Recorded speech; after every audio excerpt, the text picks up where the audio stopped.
Bonsoir et merci d'être avec nous pour ce nouveau numéro des Infiltrés. Ce soir encore, nos journalistes auront vos yeux et vos oreilles. Ils vont vous emmener derrière des portes qui restent habituellement closes, celles des mouvements sectaires et d'une manière générale des gourous et des manipulateurs. Ceux qu'on connaît et ceux qu'on connaît moins. Au-delà du folklore ou de la supercherie, c'est l'univers de l'embrigadement ou de la suggestion qui va s'ouvrir à vous.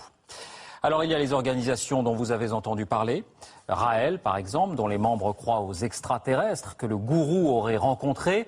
Comment devient-on raélien? Comment se déroulent les premières rencontres? Que fait-on dans les séances de méditation sensuelle, comme disent les adeptes? Eh bien, tout cela, nos infiltrés l'ont vécu.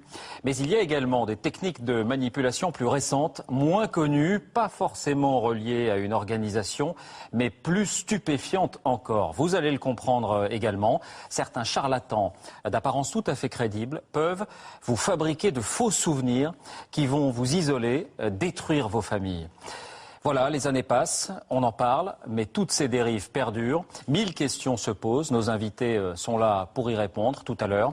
D'abord ce voyage, ce parcours parmi ces gourous qui nous manipulent. Voici cette enquête. Manipulés, isolés, escroqués. En France, plusieurs centaines de milliers de personnes seraient sous l'emprise des sectes.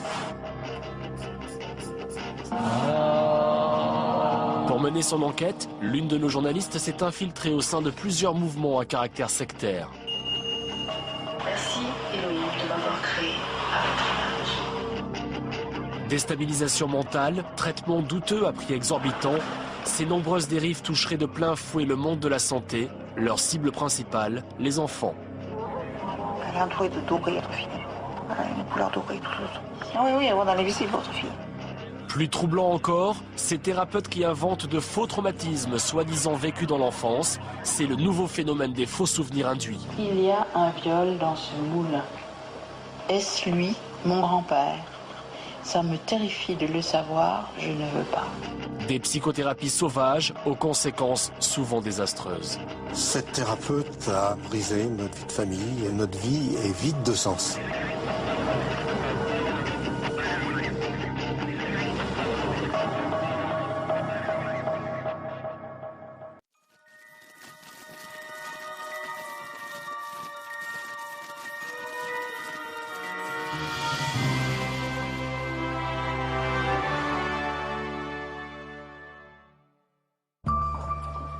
Des témoignages d'anciens adeptes, des affaires médiatiques, des procès. Après plusieurs semaines d'enquête, un mouvement sectaire retient plus particulièrement mon attention. Il s'agit du mouvement raélien qui combine spiritualité, science et sexe. Son prophète est Claude Vorillon, alias Raël. Sur leur site, je trouve leurs coordonnées. Après quelques échanges de mails, mon contact, Véronique, me propose de participer à un débat philosophique. Ce soir, j'ai rendez-vous avec quelques membres du mouvement raélien pour dîner dans un café parisien. À bord de notre véhicule, le reste de l'équipe se positionne discrètement en face du restaurant.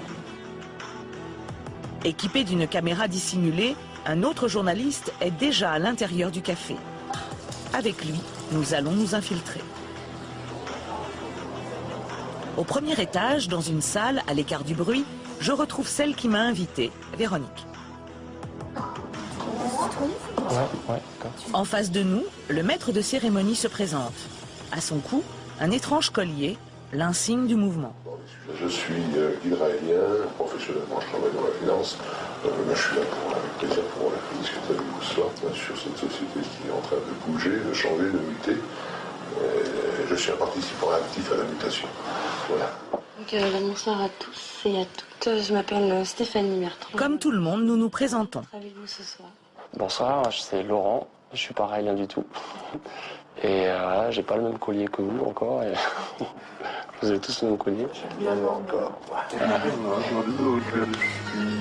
raélien depuis 1992. Je suis raélien. Autour de la table, des adeptes venus d'horizons très différents. Je suis juriste d'affaires dans la finance. Je ne suis pas raélien, mais vous pouvez me compter comme un sympathisant. Je suis l'accompagnante. Je travaille aussi dans la finance.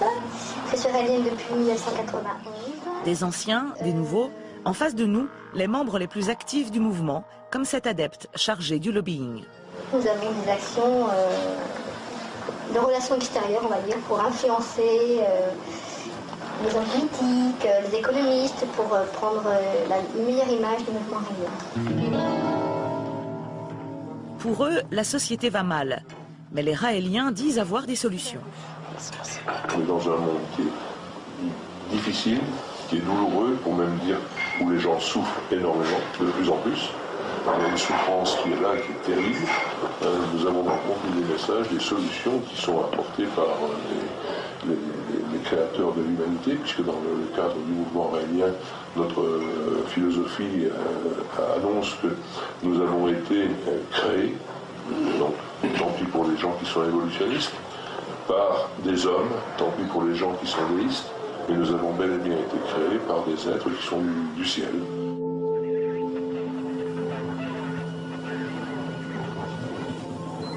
Raël, c'est lui, Claude Vorillon. Ils ont fabriqué toute vie sur la Terre. Il a été chanteur, mais aussi responsable d'un magazine automobile et dit avoir rencontré des extraterrestres.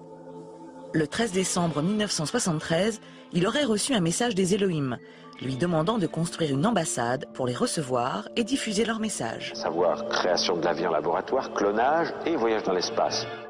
Ce soir, les adeptes disent ne pas faire partie d'une secte et ne pas être dangereux. Véronique tente de nous rassurer. On a une vie normale, on paye nos impôts. On n'a pas de vie de culte particulier, on n'est pas enfermé, nous on n'a pas d'armes, on tue personne, on est pour l'amour et la non-violence. Après 1 heure de dîner, pour nous convaincre un peu plus, il nous est proposé d'acheter les ouvrages du prophète. La base de l'apprentissage, pour 18 €. Ça, c'est la base. Ça se lit bien.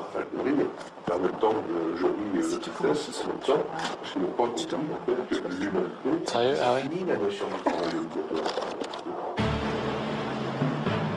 Des milliers d'adeptes dans le monde, mais c'est de l'autre côté de l'Atlantique, à Montréal, que le mouvement a pris de l'ampleur.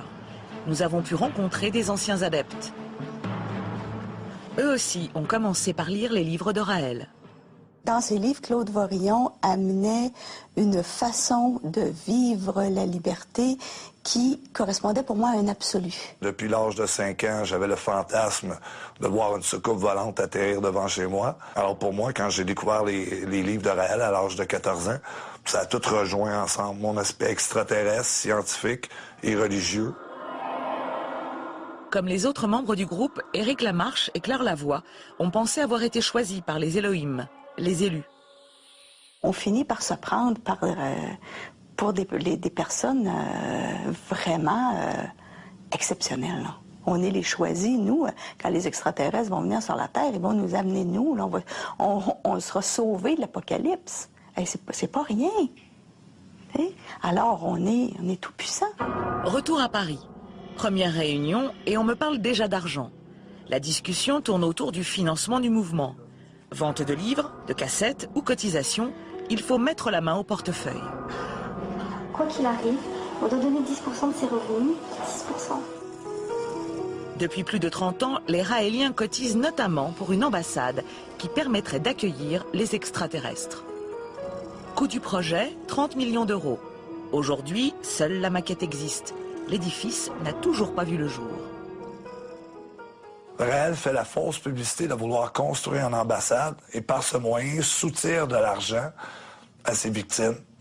Et par la suite, on n'a aucun recours. C'est comme, on s'est fait flouer. Selon ses anciens membres, Raël semblerait avoir un seul objectif. Abuser de la crédulité de ses adeptes et s'enrichir sur leur dos.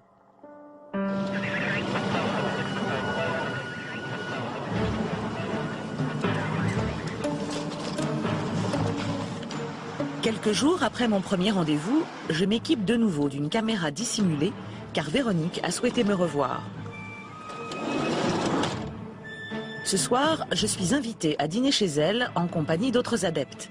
J'espère en apprendre un peu plus. On m'a parlé d'argent au premier rendez-vous. Aujourd'hui, on va me parler de sexe. Oui,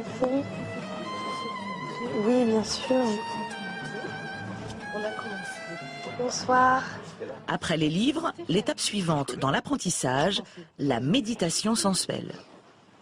Assis à ma droite, le guide que j'avais rencontré m'explique comment ça se passe. Une méditation sensuelle, elle peut commencer comme ça, tu sais. Attends. Ouais. Je laisse. Je sens ce que c'est. Je sens mes pieds. Puis prendre le temps de vraiment sentir les sensations. Aucun endroit du corps n'est tabou. Les cuisses, le sexe, les fesses, l'anus, toutes nos parties qui sont mouvantes, qu'on ne voit pas, qu'on ne regarde pas suffisamment, le bas du ventre. Et on fait venir la vague de chaleur qui remonte jusqu'ici au plexus solaire. Et là, tu vas toucher le sol. Tu vas faire corps avec la planète. Touche la planète, ressens-la. Tu vas t'apercevoir avec un petit peu d'entraînement que tu vas la sentir tourner. Tu tournes avec. Tu vois. Là, je sens le mouvement. La terre bouge, elle tourne. Pour découvrir cette méditation, Véronique me propose d'être initiée à mon tour. Et l'idéal serait de participer à un stage. Des stages plutôt surprenants. Quand tu vois 500 personnes qui n'arrêtent pas de se toucher, de se serrer dans les bras, à un moment donné, tu as un choc, tu te dis mais qu'est-ce qu'ils font, quoi? Pourquoi? Puis à la limite, tu sais même pas qui avec qui, quoi. On n'a pas peur de toucher la personne, on n'a pas peur de s'étreindre quand on a envie de s'étreindre. Il y a de l'amour qui passe, quoi. Il y a de l'amour qui passe. Et des fois, c'est dangereux parce que tu es là, c'est fini, bon, tout le monde va se rasseoir et toi tu es là. Dans le mouvement, aucun interdit, aucun tabou. Tout est ouvert. La sexualité, c'est la vie de tous les jours, les gens qui se rencontrent. Ouais. S'ils veulent se rencontrer, je dirais solo avec leurs mains, ben, la masturbation, c'est très bon. Et puis s'ils ont envie de faire, donc, comme tu dis, de la sieste scrapuleuse à 10, 15, 20, pourquoi pas, ils le font et c'est merveilleux aussi pour eux. Non, c'est jamais qu'ils remercient dans ces moments-là. C'est quand même, tu dis merci à tout le monde. Tu dis merci. Sexualité libérée, échange de partenaires ou éveil sensoriel, des arguments souvent séduisants pour convaincre de nouveaux adhérents. Une réalité pourtant bien sombre lorsque Raël mêle les enfants à l'éveil du corps, comme dans son ouvrage « Les messages donnés par les extraterrestres ». Ne rien dire à ses enfants au sujet du sexe, c'est mal. Leur expliquer à quoi ça sert, c'est mieux, mais ce n'est pas encore suffisant. Il faut leur expliquer comment ils peuvent s'en servir pour en retirer du plaisir. Une prose ambiguë, sûrement mal interprétée par certains individus. Dans les années 80, Jean-Denis Saint-Cyr, l'ancien bras droit de Raël, dit avoir constaté certaines dérives du mouvement envers de jeunes enfants. La philosophie de Raël portait à penser qu'on pouvait se permettre d'enseigner la méditation sensuelle, mais aussi la méditation sexuelle à des jeunes. Il y a même des personnes qui ont offert leurs jeunes filles, par exemple. Moi, ça m'a été offert. À l'époque, ces initiateurs sexuels portaient le nom d'éveilleurs. Il y a parmi certains guides qui ont abusé de ce titre d'éveilleur pour avoir des relations pédophiliques. Et parfois, ça dérape. En 1997, 2 Raéliens sont condamnés à 5 ans de prison, dont 3 ans ferme par la cour d'assises du Vaucluse. Reconnus d'agression sexuelle, ils sont accusés de viol sur mineur de 11 ans.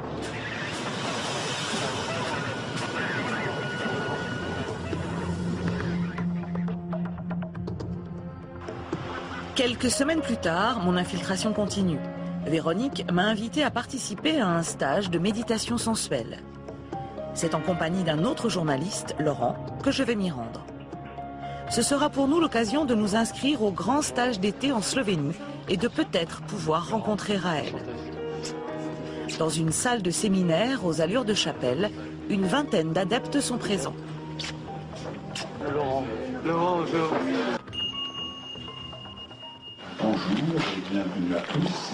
Vous inspirez la vie, vous expirez la mort. Pendant une vingtaine de minutes, des mots, des images, toutes les parties du corps sont sollicitées. Le plus confortablement possible, vous pouvez imaginer comme un liquide bleu, lumineux, qui remonte aussi le long de vos jambes. Chaud, agréable, cette chaleur qui pénètre jusqu'au haut des cuisses, le périnée. De plus en plus fort, de plus en plus profondément. Vous ressentez votre anus, vous ressentez votre sexe, qui est chaud, qui vous apporte tant de plaisir. Vous la sentez de plus en plus forte, de plus en plus agréable. Jacques est allé chercher chez Raël ce qu'il ne trouvait plus dans l'église catholique.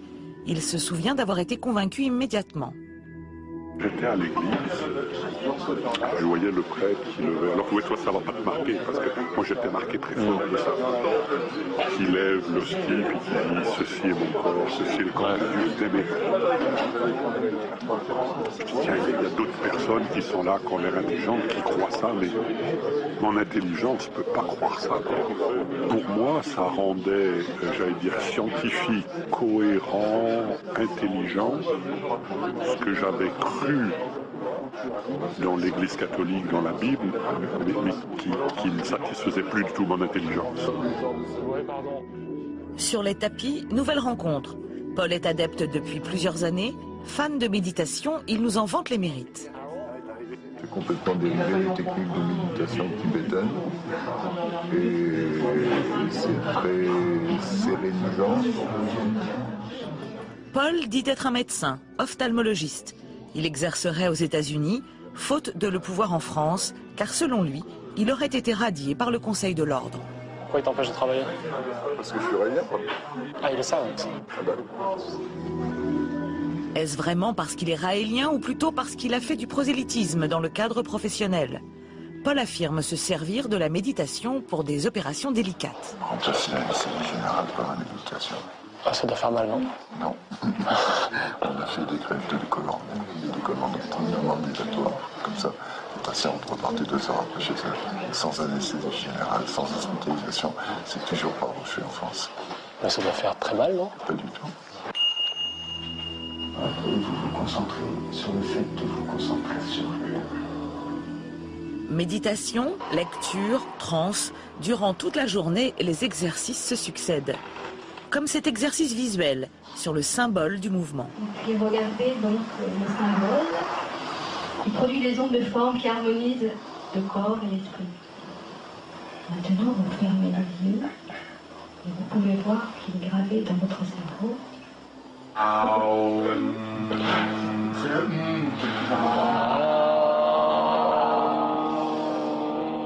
À force de faire et de refaire ces exercices, certains adeptes finissent même par avoir des hallucinations. Quand tu fais le Aum, d'un certain temps, moi, je me souviens d'avoir fait. J'avais fait environ pendant 15 jours, 10 minutes par jour. Ouais. Et à un moment donné, j'ai vu le symbole qui était dans mon... Qui apparaissait. Oui, alors que j'avais jamais fait l'exercice du symbole. Ah ouais. Alors, tous les temps de discussion et tout, c'est du temps de massage en moins. Le stage se poursuit avec un exercice très attendu, le fameux massage, ultime séance de mise en condition, un apprentissage essentiel.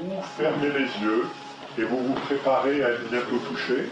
Donc, chacun choisit son partenaire. Vous prenez toujours les orteils et vous commencez. Et vous pouvez y aller carrément, malaxer les fesses si vous voulez. Et donc, maintenant, vous allez arriver directement au haut des fesses. Alors, ce massage est technique, mais avec beaucoup de sensualité. La personne qui reçoit le massage attend cette sensualité, cette connivence, cette complicité. Pour Claire, ancienne adepte, cet exercice de méditation sensuelle n'est qu'une technique de manipulation. On nous amène dans un état de détente qui est tel que c'est là où la manipulation entre en jeu. C'est à ce moment-là, au moment où on est le plus ouvert, le plus disponible, où là on nous amène en contact avec les Elohim et tout ça, et c'est là où le travail de manipulation joue. Là. Le massage terminé, les adeptes enchaînent prière et lecture des messages des créateurs. Merci Elohim de m'avoir créé à votre image. Afin d'accueillir les Elohim en 2035, Raël a créé l'Ordre des Anges. Ce ne sont que des femmes. Toutes sont à son service. C'est au cours de stages comme celui-ci que le mouvement les recrute. Véronique est l'une de ces anges. On la reconnaît aux plumes blanches qu'elle porte avec fierté autour du cou. Pour être ange, la seule condition, c'est que dans l'année qui suit, tu as l'obligation de rentrer dans la structure. Et tu es ange? Oui. Oui. J'ai pris un petit peu de réflexion. Il te parle vraiment d'un engagement où tu peux aller jusqu'à donner sa vie pour sauver le prophète. Si tu as conscience de ton engagement, je veux dire, si on me dit demain, on t'attend, je sais pas, aux États-Unis, lâche ton travail, lâche tout, qu'est-ce que tu fais quand? Pour satisfaire ses besoins personnels, Raël a créé un autre ordre à l'intérieur des anges, celui des cordons dorés. Mais là, le contrat n'est pas le même. Être un cordon doré veut dire être prête à être au service des Elohim et des prophètes sans aucune restriction, incluant la sexualité. Et vous dévouez totalement à aimer les Elohim et les prophètes, même être prête à donner votre vie. Les cordons dorés signent un contrat qui stipule qu'elles n'ont pas de refuser les avances sexuelles de Raël. Ça vous choque? Bien, évidemment que c'est choquant de voir des personnes soumises à ce point envers un escroc et envers un manipulateur de premier ordre. C'est ça qui a fait ma révolte un peu aussi. C'est de constater comment que les gens, et moi-même, de mon côté, comment j'étais soumis à cette personne-là, que j'étais prête à donner ma vie à cet individu. Et quand tu te rends compte, quand tu vois son vrai visage, le vrai visage de Claude Vorillion, je veux dire, t'as le goût de devenir malade, là. Jean-Denis Saint-Cyr, ancien bras droit, confident et ami intime de Raël, a lui aussi été dupé par le prophète. Après 17 années passées dans le mouvement, tout s'est interrompu le jour où le gourou lui aurait fait un terrible aveu. C'est un secret entre lui et moi.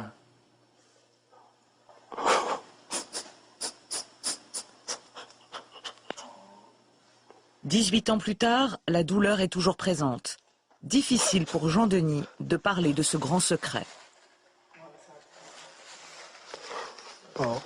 Il m'a dit qu'au sujet des extraterrestres, il dit qu'il faut oublier ça. Je n'ai jamais rencontré d'extraterrestres. Donc forcément, je peux dire d'emblée que c'est un imposteur. Le week-end de méditation se termine. Nous allons quitter les lieux. En partant, nous nous inscrivons pour le stage d'été des Raéliens pour y poursuivre notre enquête. Et pour préparer le stage, les Raéliens m'envoient de nombreux mails. L'un d'eux attire mon attention. On me demande de prévoir dans mes bagages un tapis de sol et une petite glace. Une petite glace. En fait, à l'aide d'un miroir, les Raéliens demandent à chacun de leurs adeptes d'apprendre à observer les parties, dirons-nous, les plus intimes de notre corps durant les séances de méditation sensuelle. Comme prévu 2 mois plus tard, notre enquête continue direction Ljubljana, la capitale de la Slovénie. Mais à peine arrivés sur le lieu du stage, nous sommes démasqués par les services de sécurité du prophète. Ils ont découvert notre identité, c'est fini pour nous. Infiltré à plusieurs reprises par le passé, le mouvement semble être devenu un peu plus méfiant aujourd'hui. Fiers de leur prise, le service de presse de Raël met immédiatement en ligne l'information et nos vrais faux passeports avec.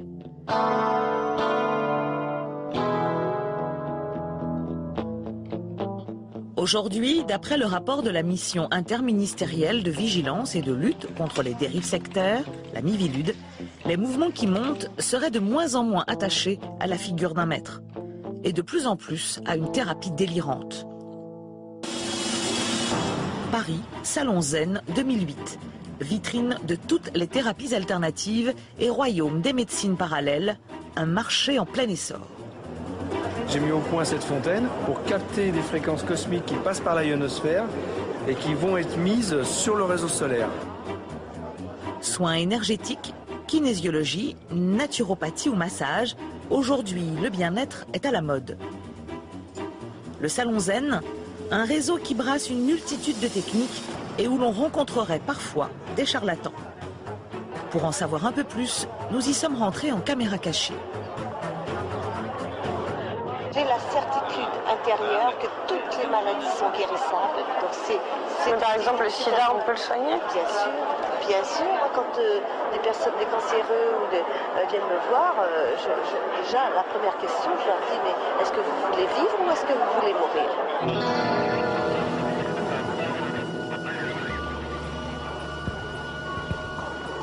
En 2008, selon de nombreux rapports officiels, c'est dans le domaine de la santé que les dérives sectaires seraient les plus nombreuses.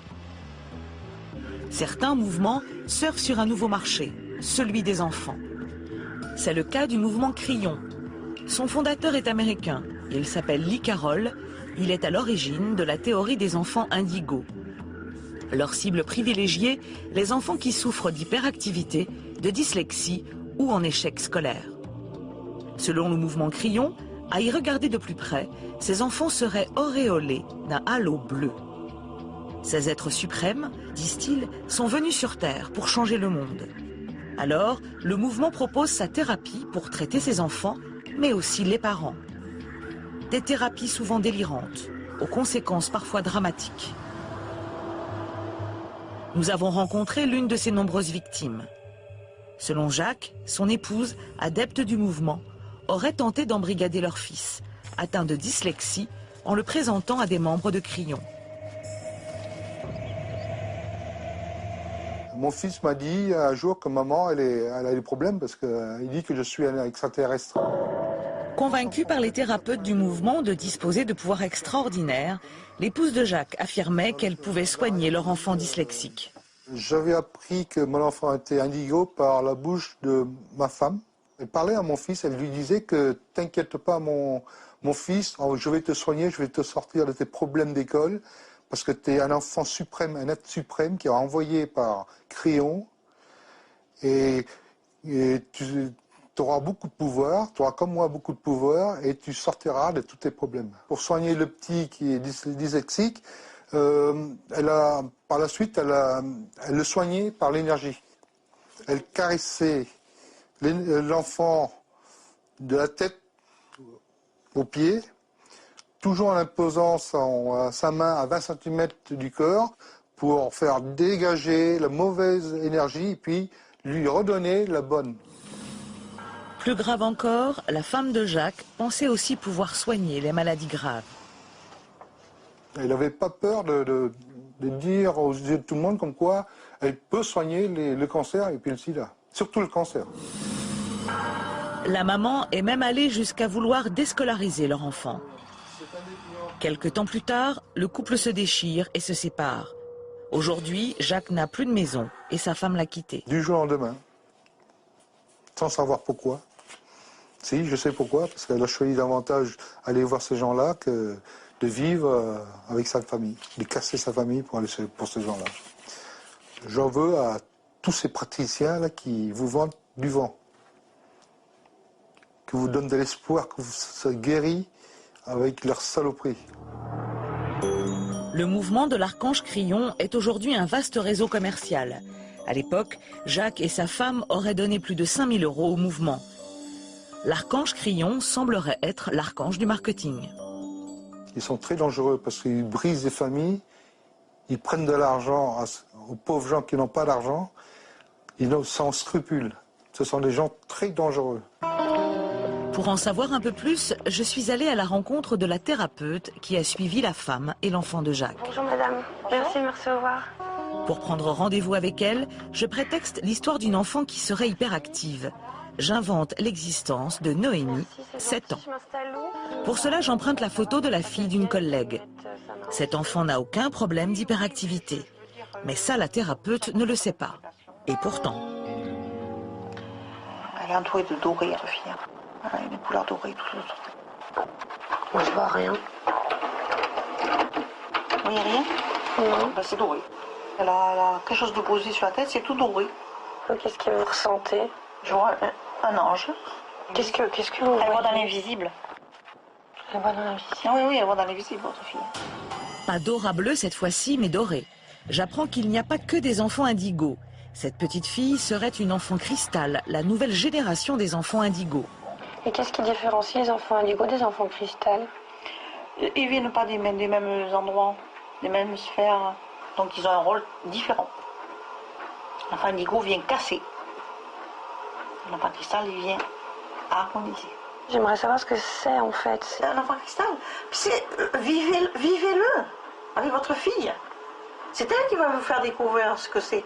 Mais comment vous avez fait pour le voir? Comment j'ai fait? Mais comment j'ai fait? Que c'est une guidance. Si ma fille est une enfant cristal, le suis-je également? Pour le savoir, je vais faire une séance d'aura-thérapie. La thérapeute me demande de poser ma main sur ce boîtier noir, à gauche de l'ordinateur. Vous touchez bien les capteurs, sans appuyer. À l'aide d'un logiciel, elle va me faire une lecture, dit-elle, de mon aura. Pour cela, vous allez fermer les yeux. Alors voilà vos champs magnétiques. Il y a de très belles couleurs, la couleur orangée qui est une couleur, si vous voulez, qui appartient à des plans supérieurs. Vous avez beaucoup de dons à l'intérieur de vous. De toute façon, c'est pas par hasard si votre fille elle vous a choisi. Vous pensez que ma fille a la même aura que moi? Je pense. Est-ce que je suis enfant indigo, moi? Je dirais pas ça. Je dirais que vous êtes futuriste. Vous avez des dons de médium. Ah bon? Oui. Bonne nouvelle, comme l'épouse de Jacques, j'aurai donc des pouvoirs. Mauvaise nouvelle, il va falloir que je suive une thérapie. Vous avez des possibilités, des grandes possibilités, mais avant toute chose, il faut faire un travail émotionnel. Donc il faut faire un nettoyage, il faut faire de l'harmonisation, il faut faire de la compréhension de vous. Et la PNL, ça va vous faire un pas immense, comprenez? Impossible d'en savoir plus. Je vous ai dit beaucoup de choses aujourd'hui, beaucoup de choses. Peut-être que la prochaine fois, on va bien plus. Apparemment, il faudra revenir pour d'autres séances. Voilà. Merci. Je vous dois combien? C'est 65 € la lecture. D'accord. 65 € la lecture d'aura, 20 € le livre dédicacé, recruter de nouveaux adeptes, remplir son cabinet et vider mon portefeuille. La méthode est efficace. 85.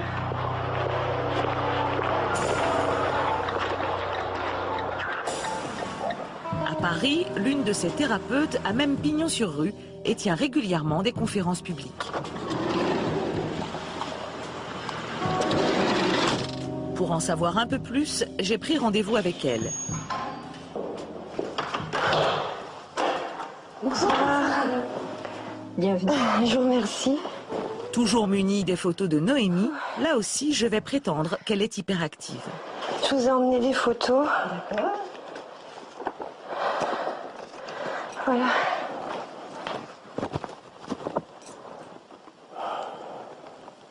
Oui, effectivement. Un petit ange, mais qui vous en fait voir de temps en temps. Pourquoi vous me dites effectivement? Parce que je vois son regard et sa manière d'être. Je vois quel genre d'enfant elle peut être. C'est vrai? Oui. C'est-à-dire? Si vous voulez, pour moi, c'est clair qu'elle fait partie de tous ces enfants, que moi j'appelle les enfants actuels. Non? Enfant actuel, si le terme a changé, en revanche, le principe est toujours le même. La thérapeute a juste modernisé le concept. Ah oui. Quelle est la différence entre ce que vous appelez enfants actuels et les enfants indigos? Je ne renie pas du tout le terme indigo, sauf que les enfants actuels, ça va plus loin. Moi, je me démarque parce qu'il y a d'autres couleurs qui sont apparues dans l'aura des enfants. Les enfants cristal, les enfants arc-en-ciel, les enfants diamants. Moi, j'ai fait un package de tout ça, en parlant d'enfants actuels, de façon à être dans quelque chose de concret, dans quelque chose de pratique, que ça puisse donner des outils pour accompagner ces enfants. Là encore, la méthode est toujours la même. On me propose encore une fois une thérapie. Combien je vous dois? 65. Je vous remercie en tout cas. Avant de partir, elle me propose de me rendre à une conférence qu'elle anime sur le sujet des enfants actuels. Quelques semaines plus tard, je vais à cette fameuse conférence. Bonjour. C'est la thérapeute elle-même qui me reçoit. Une conférence payante. Je dois débourser 15 €. Pas trop tard, merci. Dans la salle, une vingtaine de personnes, surtout des mamans et leurs enfants, venus assister à l'expertise de la thérapeute. Puis pour les enfants indigos. D'accord, ils ont cette aura, mais qui ils sont comme enfants? Quelles sont leurs caractéristiques, quelles sont leurs compétences, comment ils fonctionnent et comment les accompagner? Autant de questions auxquelles elle va répondre ce soir. Mais elle va plus loin. Devant l'Assemblée, elle s'attaque au système scolaire qui, selon elle, n'est pas adapté à ces enfants très différents.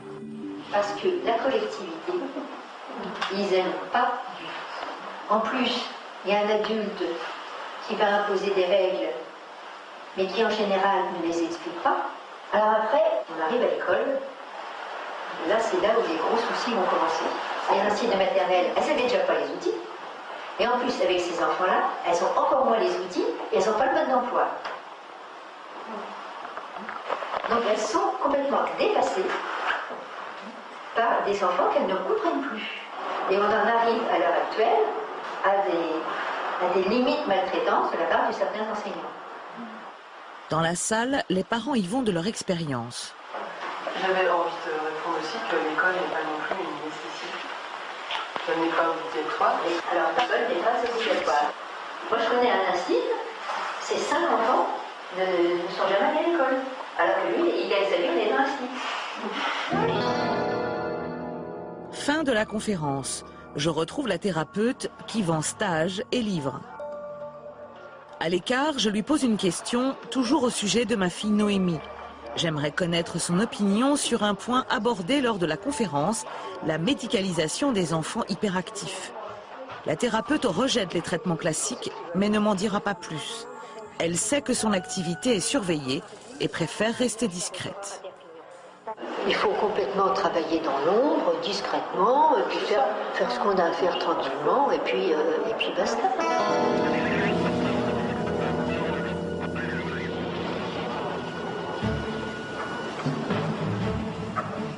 Le rapport 2007 de la mission gouvernementale qui lutte contre les dérives sectaires pointe du doigt une nouvelle pratique, les faux souvenirs induits. Un phénomène très inquiétant. Le faux souvenir induit résulte de techniques d'autosuggestion. En clair, le praticien manipule la mémoire et suggère à son patient qu'il a été victime d'agressions sexuelles ou de maltraitance dans son enfance. Je contacte une thérapeute réputée pour pratiquer ce genre de manipulation. Pour obtenir un rendez-vous, je lui dis souffrir d'un problème d'ordre sexuel. J'aimerais bien savoir d'où ça vient, pourquoi ce blocage, pourquoi les choses ne vont pas à ce niveau-là. Entendu, donc à la gare le 19 à 17h. Je vous remercie, madame. Direction une ville moyenne de province. La thérapeute reçoit chez elle. Ici, pas de plaque. Apparemment, la praticienne travaille en toute discrétion. Voilà. Merci. Alors, qu'est-ce qui vous amène? Des problèmes de sexualité. Voilà. Je suis incapable de conserver un homme. Baisse de désir, problèmes intimes, rejet de l'autre. La thérapeute me donne une première explication. Le dégoût, ça ne surgit pas du néant. Hein.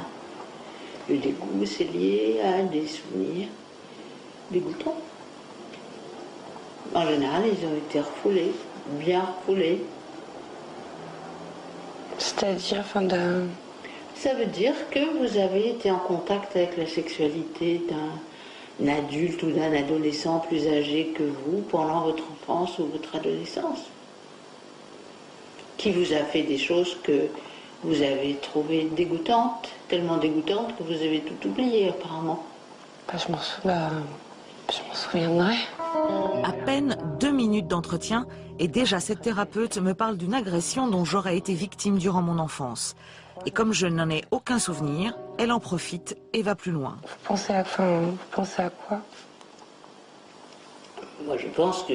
C'est pas que je pense d'ailleurs, c'est que je sais, pour avoir travaillé sur cette question depuis les années 80, quand on subit un choc très grave, un des modes de défense, une façon de se protéger psychiquement, c'est de tout oublier. Selon la thérapeute, l'auteur de cette agression serait même l'un de mes proches. Pourtant, je lui dis n'en avoir aucun souvenir. Rien de plus normal selon elle. Le psychisme fabrique ce refoulement en général parce que ça implique une personne proche. Un ami de la famille ou quelqu'un de la famille. 20 petites minutes auront suffi à la thérapeute pour m'inventer de faux souvenirs et pas des moindres. Mais ce n'est pas tout. Elle dit être en mesure d'identifier précisément cet agresseur. Première étape, la praticienne me demande de lui raconter quelques-uns de mes plus vieux souvenirs.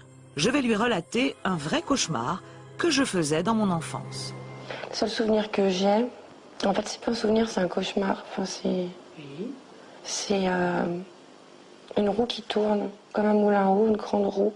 Il y avait un moulin dans votre enfance, à la campagne? Chez mes grands-parents. Oui. Mais il n'a jamais fonctionné, ce moulin. Deuxième étape. La thérapeute veut des informations sur ma famille. Ensemble, sur son tableau blanc, nous allons faire mon arbre généalogique. Alors, votre mère, quel âge a-t-elle? 57. Comment s'appelle-t-elle? Agnès. Ma mère, mon père, mes tantes, l'un des membres de ma famille retient plus particulièrement son attention. Mon grand-père, décédé dans des conditions particulières. Et ça, c'est vrai. Mon grand-père a bien été victime d'un terrible accident. Il s'est fait écraser par un tracteur. Moi, je trouve que c'est une mort horrible. Et vous, ça n'a pas l'air de vous affecter vraiment. La thérapeute semble interpréter de façon douteuse mes émotions. Dernière étape, elle va tenter de lire en moi. On peut terminer cette première séance par un travail de canalisation. Je m'assois à côté de vous avec un bloc et votre inconscient va me transmettre des informations. C'est comme si vous me parliez à haute voix, sauf que vous dites rien, vous vous êtes détendu. Et je reçois ces informations et je les note. Hein? Donc ça permet de gagner du temps quand les souvenirs sont refoulés. Vous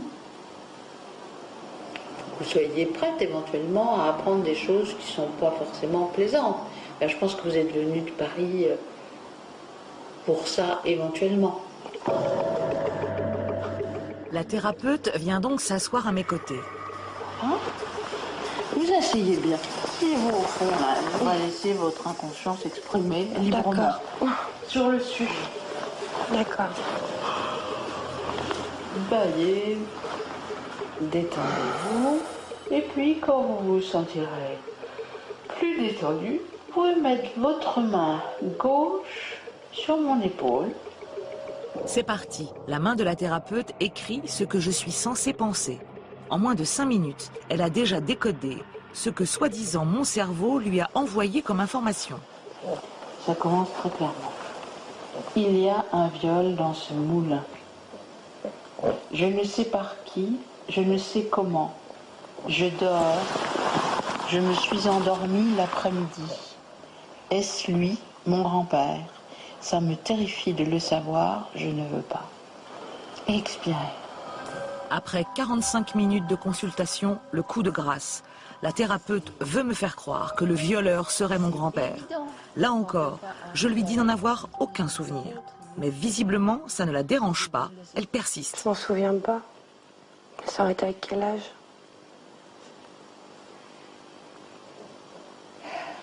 Avant 8 ans. La thérapeute me propose une deuxième canalisation pour savoir quel genre de viol j'aurais subi. J'accepte. Voyons jusqu'où elle peut aller. Bon. Alors, on va voir ce qui est sorti. C'est une fellation.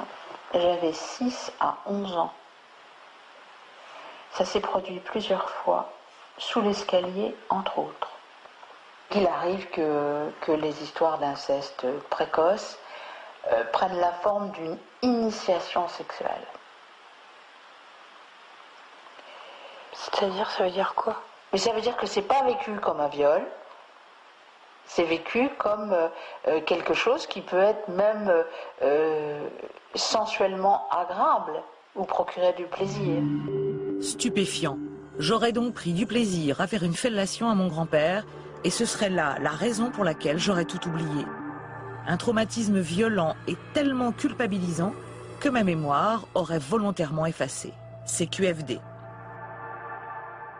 C'est comme si, quelque part, vous vous disiez que il l'a bien mérité, ou ça vous fait ni chaud ni froid qu'il soit resté coincé, à agoniser, à asphyxier sous son tracteur.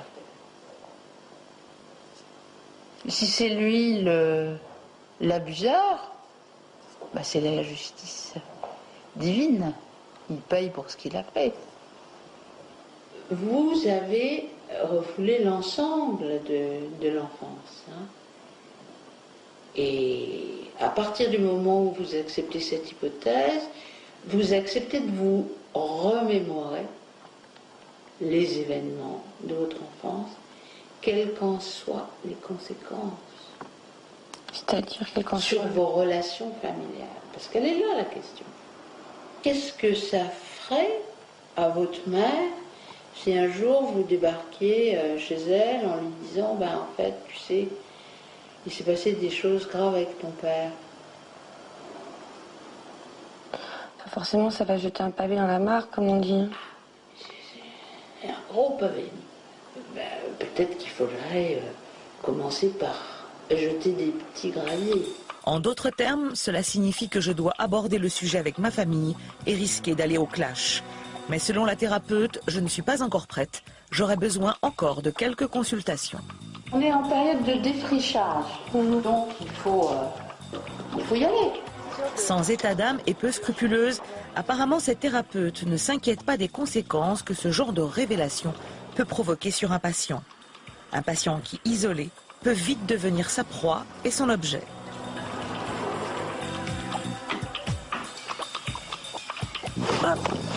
Voilà, je vous raconte. Je dois combien? Alors, vous devez 2 séances, elles sont à 80 €. Ça fait 160. C'est gentil de me donner. Bien. Merci beaucoup. Je suis contente de vous connaître. Merci. Après de telles révélations, elle me laisse sur le quai de la gare. Je la reverrai dans quelques jours. Manipulées, les victimes en viennent souvent à accuser leurs parents. C'est le cas d'André et de son épouse. Sandrine, leur fille de 32 ans, est entre les griffes de cette même thérapeute depuis maintenant plusieurs années.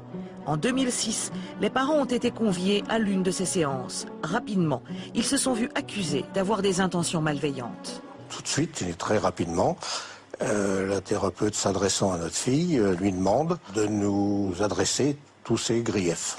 Notre fille a sorti un petit paquet de feuillets manuscrits. La thérapeute, donc, en voyant ça, dit « Oh là là, t'as beaucoup de choses, hein, j'espère que tu vas quand même sélectionner des points importants. » Puis donc là, c'est parti. Notre fille a lu certaines choses. Ça a commencé par la perversité de ma femme, qui avait un regard lubrique. Toute notre vie familiale a été reprise point par point, et tournée d'une façon négative. En aucun cas, nous ne nous attendions à ce que notre fille ait un monceau de reproches à nous faire. Et là, le plafond nous est tombé sur la tête. À ce moment-là, le couple n'a pas compris ce qui venait de se passer. Nous nous sommes retrouvés sur le trottoir. Notre fille nous a dit au revoir. Et elle est partie de son côté. En fait, cette séance était tout simplement prévue pour que nous rompions tout lien avec notre fille. C'est ce que nous avons découvert après. Mais jusqu'où peut aller cette thérapeute? Va-t-elle me manipuler davantage et tenter de m'emmener moi aussi à la rupture avec ma famille? Pour le savoir, je prends un deuxième rendez-vous. Cette fois-ci, dans mon nouveau scénario, je lui dis avoir parlé de cette agression à ma mère et la discussion a mal tourné.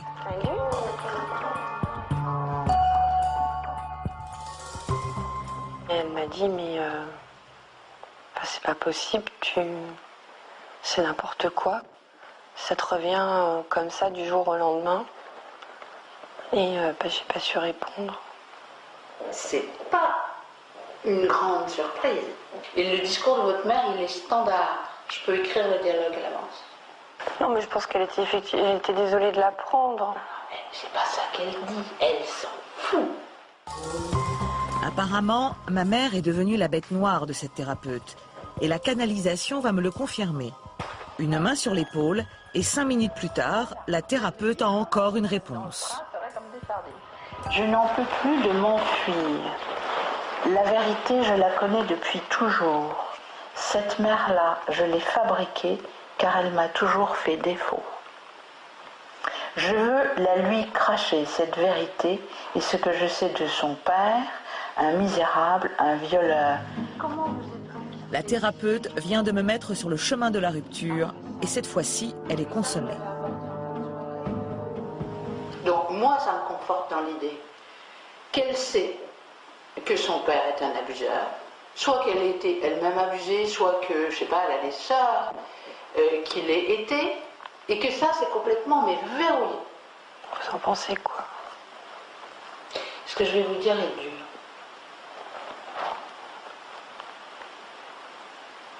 Mais si vous me demandez ce que j'en pense, je pense que vous venez de perdre votre mère. Manipulée, escroquée, en rupture avec la cellule familiale. Malheureusement, c'est le schéma classique des thérapies déviantes. Nombreux sont les patients qui ont été suivis par cette thérapeute. Nombreuses seraient les familles qu'elle a détruites.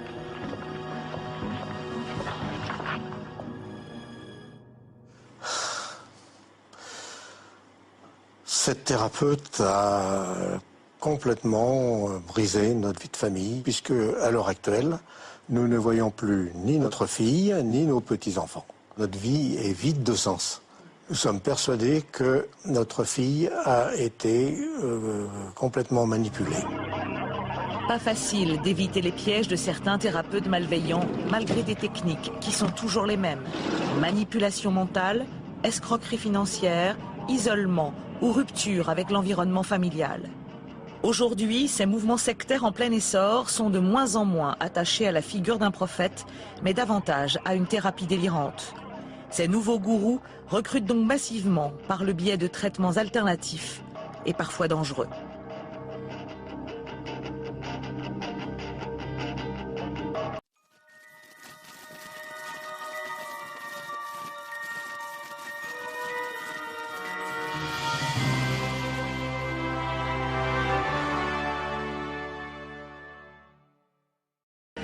Voilà pour ce document saisissant. D'où viennent ces thérapeutes, où mènent ces méthodes? Nous allons en parler longuement. On reviendra également sur Raël, bien sûr. D'abord, je vais vous présenter ceux qui sont avec nous, à commencer par Catherine Picard. Bonjour, vous êtes présidente de l'UNADFI, c'est-à-dire l'association de défense des familles et de l'individu. Georges Fenech, bonsoir, vous êtes président de la MIVILUD, c'est la mission interministérielle de vigilance et de lutte contre les dérives sectaires. Tout à fait. C'est à ce titre que nous vous avons invité. Bonsoir Nicolas Jacquette. Bonsoir. Alors vous êtes l'auteur d'un livre, il y a quelque temps, Moi, Nicolas, rescapé des témoins de Jéhovah chez Ballant. C'est cette histoire que vous nous raconterez. Bonsoir Claude Delpech. Vous êtes directement en lien, si j'ose dire, avec ce qu'on vient de voir, puisque vous êtes présidente de l'association des victimes des faux souvenirs induits. Et on va commencer par là. Et puis avec nous également Jean-Pierre Jougla.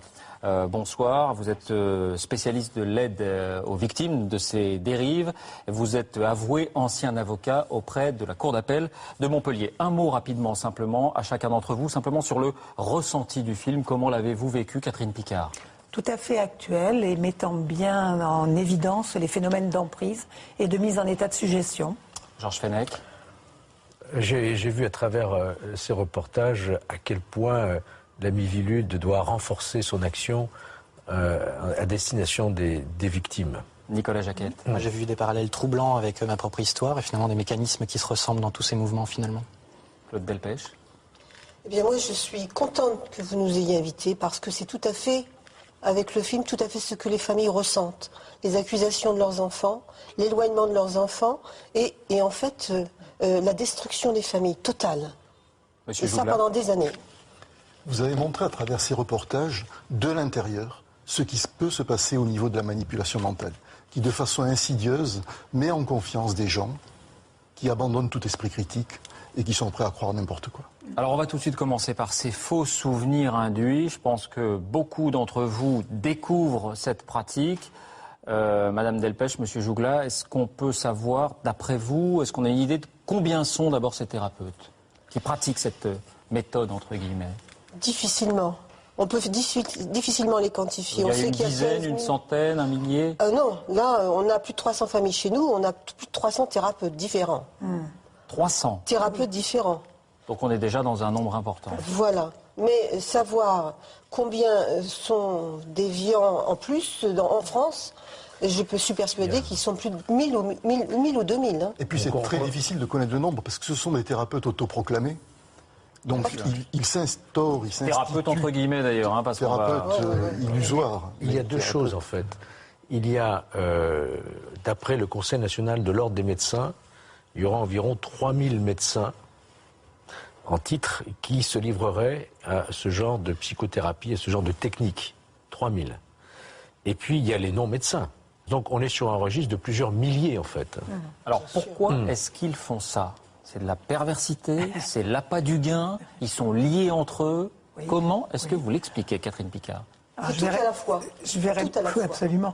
Je crois qu'il y a en effet les trois à la fois. Il y a déjà cette notion de réseau, puisque s'il y a autant de pseudo-praticiens qui répondent au demeurant à de vraies demandes, mais qui sont de véritables escrocs et charlatans, il y a aussi quelque chose qui nous frappe, nous, c'est le lien qu'il peut y avoir entre différentes techniques, entre ces différents praticiens, et on le voit lors du reportage, je t'ai à peu près soigné maintenant, tu as un don, va donc voir un tel qui lui va faire sortir ce don.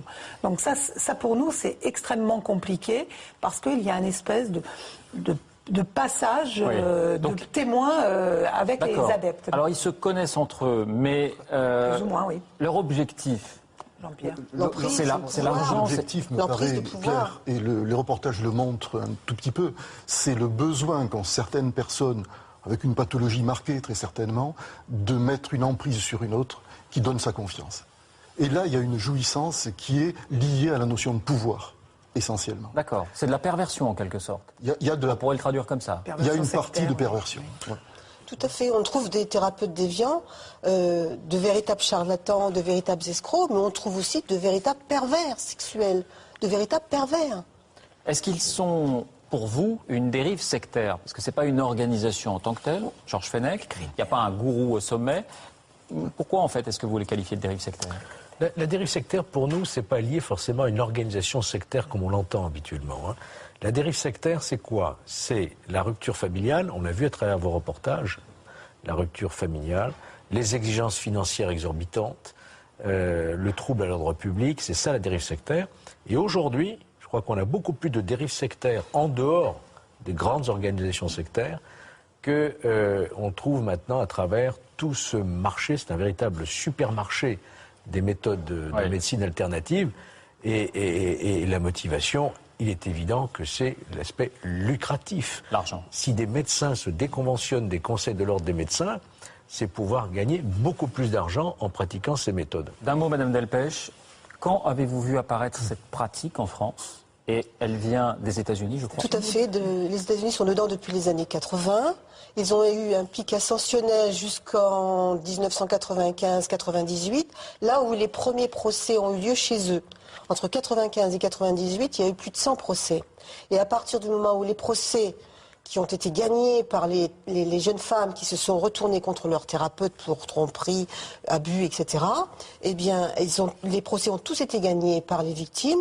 À partir de ce moment-là, ces procès ont été fort médiatisés.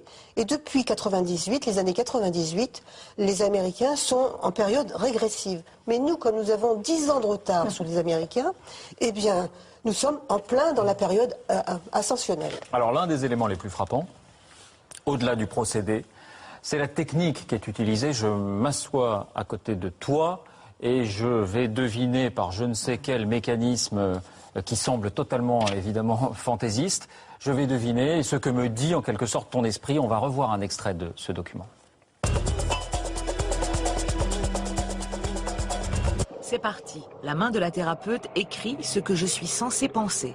En moins de 5 minutes, elle a déjà décodé ce que soi-disant mon cerveau lui a envoyé comme information. Ça commence très clairement. Il y a un viol dans ce moulin. Je ne sais par qui, je ne sais comment. Je dors. Je me suis endormie l'après-midi. Est-ce lui, mon grand-père? Ça me terrifie de le savoir, je ne veux pas. Expirez. Après 45 minutes de consultation, le coup de grâce. La thérapeute veut me faire croire que le violeur serait mon grand-père. Là encore, je lui dis n'en avoir aucun souvenir. Mais visiblement, ça ne la dérange pas. Elle persiste. Je m'en souviens pas. Ça aurait été avec quel âge?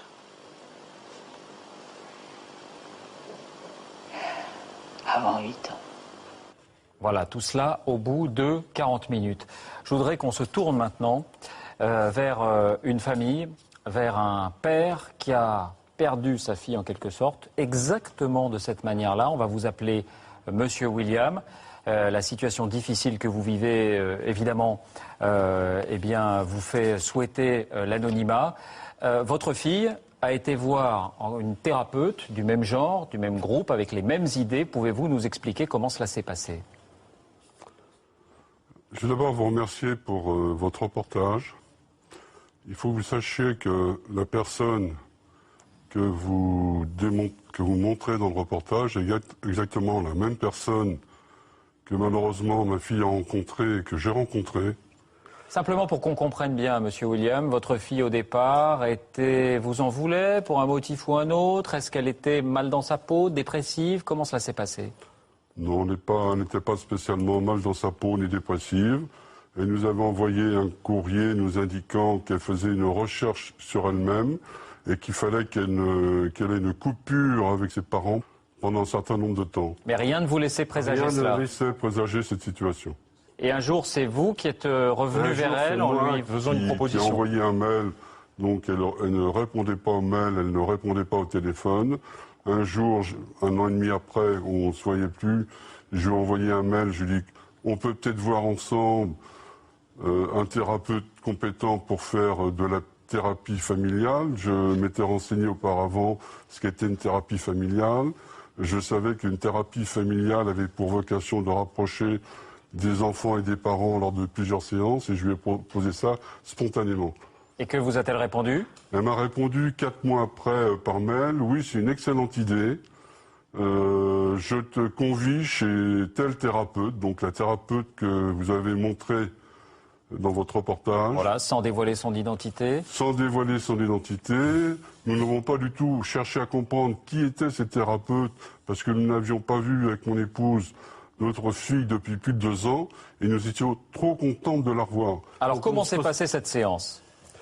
On m'a accusé de tous les maux. On m'a accusé de tous les maux.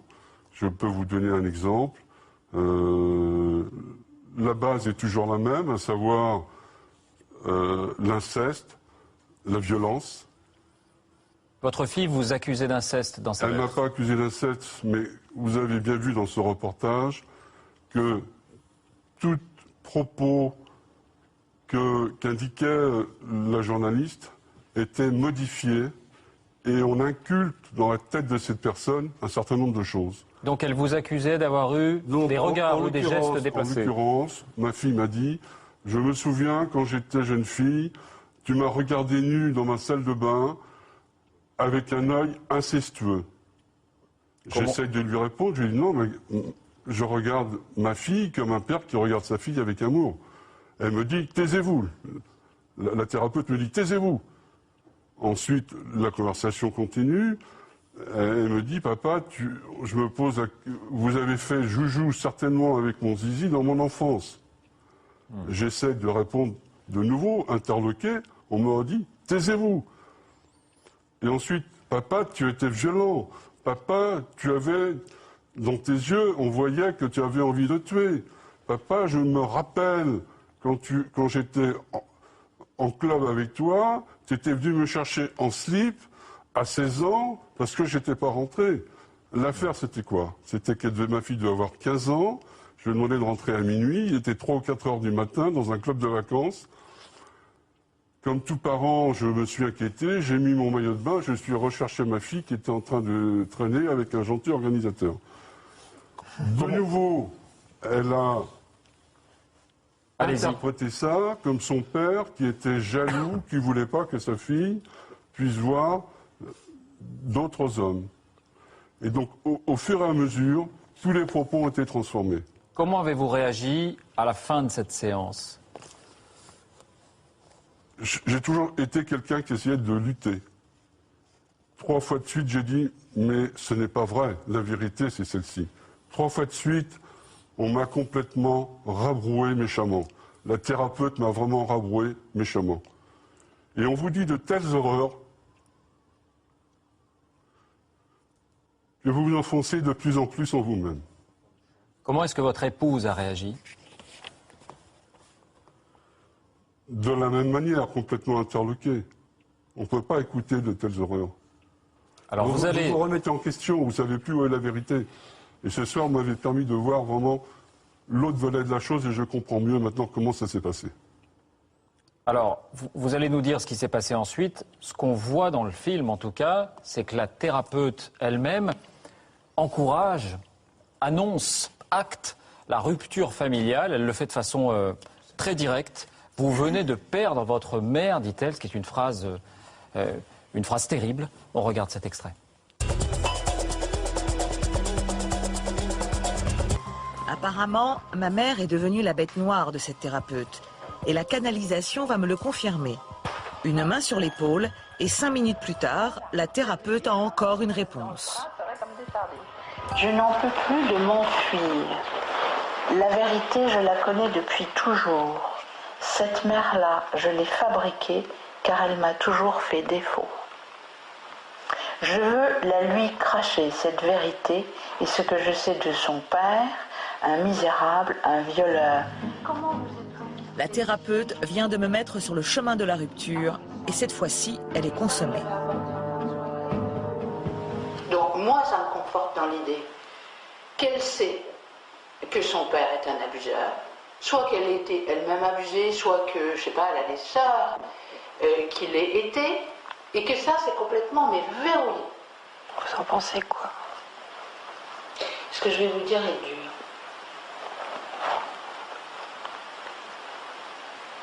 Mais si vous me demandez ce que j'en je pense que vous venez de perdre votre mère. Monsieur William, est-ce que vous avez pu garder des liens avec votre fille après cette séance chez cette thérapeute? Non, je n'ai pas revu ma fille depuis 4 ans. Vous ne l'avez jamais revue? Non. À la sortie de la thérapie, j'ai dit à ma fille, enfin de la thérapie, c'est galvaudé. À la sortie de cet abattage, je dis à ma fille, on se revoit quand? C'est pour moi, dans mon esprit, on entamait une thérapie familiale avec plusieurs rendez-vous.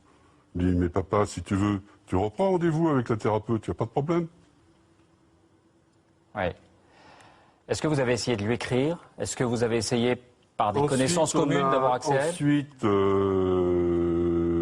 donc, mon épouse et moi, on était tous les deux extrêmement dépressifs.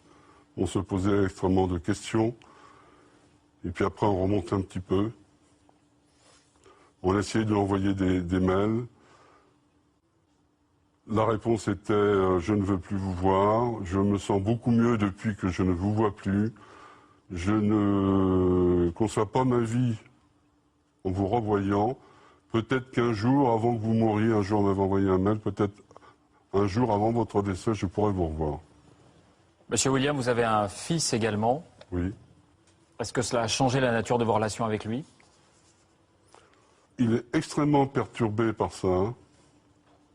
Et tout le monde est perturbé. Et toute la famille est disloquée, bien sûr.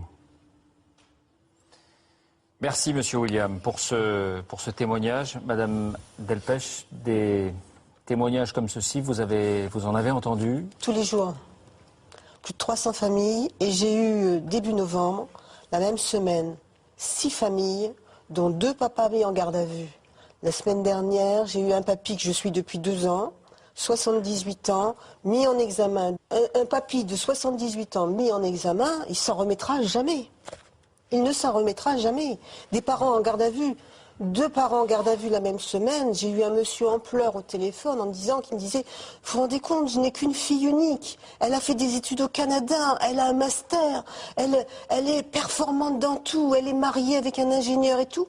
Et on m'a emmené comme un vulgaire malfrat, menottée chez un psychiatre pour voir si je n'étais pas dérivant. Mais vous avez les gens au téléphone, mais ils pleurent. Monsieur Jougla, est-ce que vous avez aidé des personnes qui se trouvent dans ce cas? Et tout simplement, est-ce qu'il y a matière à porter plainte, à faire intervenir la justice? La justice n'a pas de prise sur ce genre de situation. Sauf peut-être à ce que l'enfant, en restant sur l'exemple de l'enfant, aille jusqu'au dépôt de plainte contre le père, étant tellement persuadé que l'inceste, l'abus sexuel a existé, il passe à l'acte jusqu'à saisir la justice. Est-ce qu'on peut pas Et là, porter plainte ça serait une bonne chose. Pour dénonciation calomnieuse? Parce que quelque part, ça s'apparente à la dénonciation calomnieuse. Attendez, non, actuellement, on a un papy chez nous, il faut vous dire, qui a essayé, dès le départ, il a dit, moi je porte plainte. Je ne veux pas que ma fille continue à parler partout, à calomnier contre moi. Tout le monde, même ses propres avocats, l'ont déconseillé. Pourquoi? Parce que les magistrats ne sont pas informés des dérives des thérapeutes déviants. Et ses avocats lui ont dit, mais attendez, il n'y a pas de fumée sans feu, faites attention, n'allez pas soulever un lièvre. D'autant plus que les faits qui vous sont reprochés sont prescrits. Puis je voudrais dire que les magistrats sont de plus en plus informés. On a encore fait une session cette semaine, elle s'est terminée aujourd'hui même, à l'École nationale de magistrature, pour sensibiliser les magistrats sur ces faux souvenirs induits qui peuvent conduire à des dépôts de plainte et à des erreurs judiciaires. Effectivement, on a vu des pères, des grands-pères mis en examen, emmenés de chez eux, menottes au poignet, des désastres familiaux, pour ensuite se rendre compte que tout cela était purement imaginaire. Mais ce que je voudrais dire, c'est que ce type de comportement, moi je considère qu'on est en plein dans la loi Abou-Picard, du nom de Madame Picard, ancien député. On a un texte de loi, et je le dis pour tous les praticiens du droit, on a un texte aujourd'hui très spécifique à la France, qui est un texte sur l'emprise mentale, l'abus de faiblesse, l'abus de vulnérabilité par des pressions réitérées, psychologiques, pour amener quelqu'un à commettre un acte qui lui est préjudiciable. Est-ce que vous avez connaissance de plaintes qui ont été déposées pour ce motif-là? Mais c'est encore un texte qui est mal connu par la justice et que nous essayons justement. Moi, je souhaite mettre en place une cellule d'experts au niveau de la Miviludes pour prêter assistance aux enquêteurs sur le terrain qui ne sont pas forcément spécialistes de la question de l'emprise mentale, de la manipulation mentale.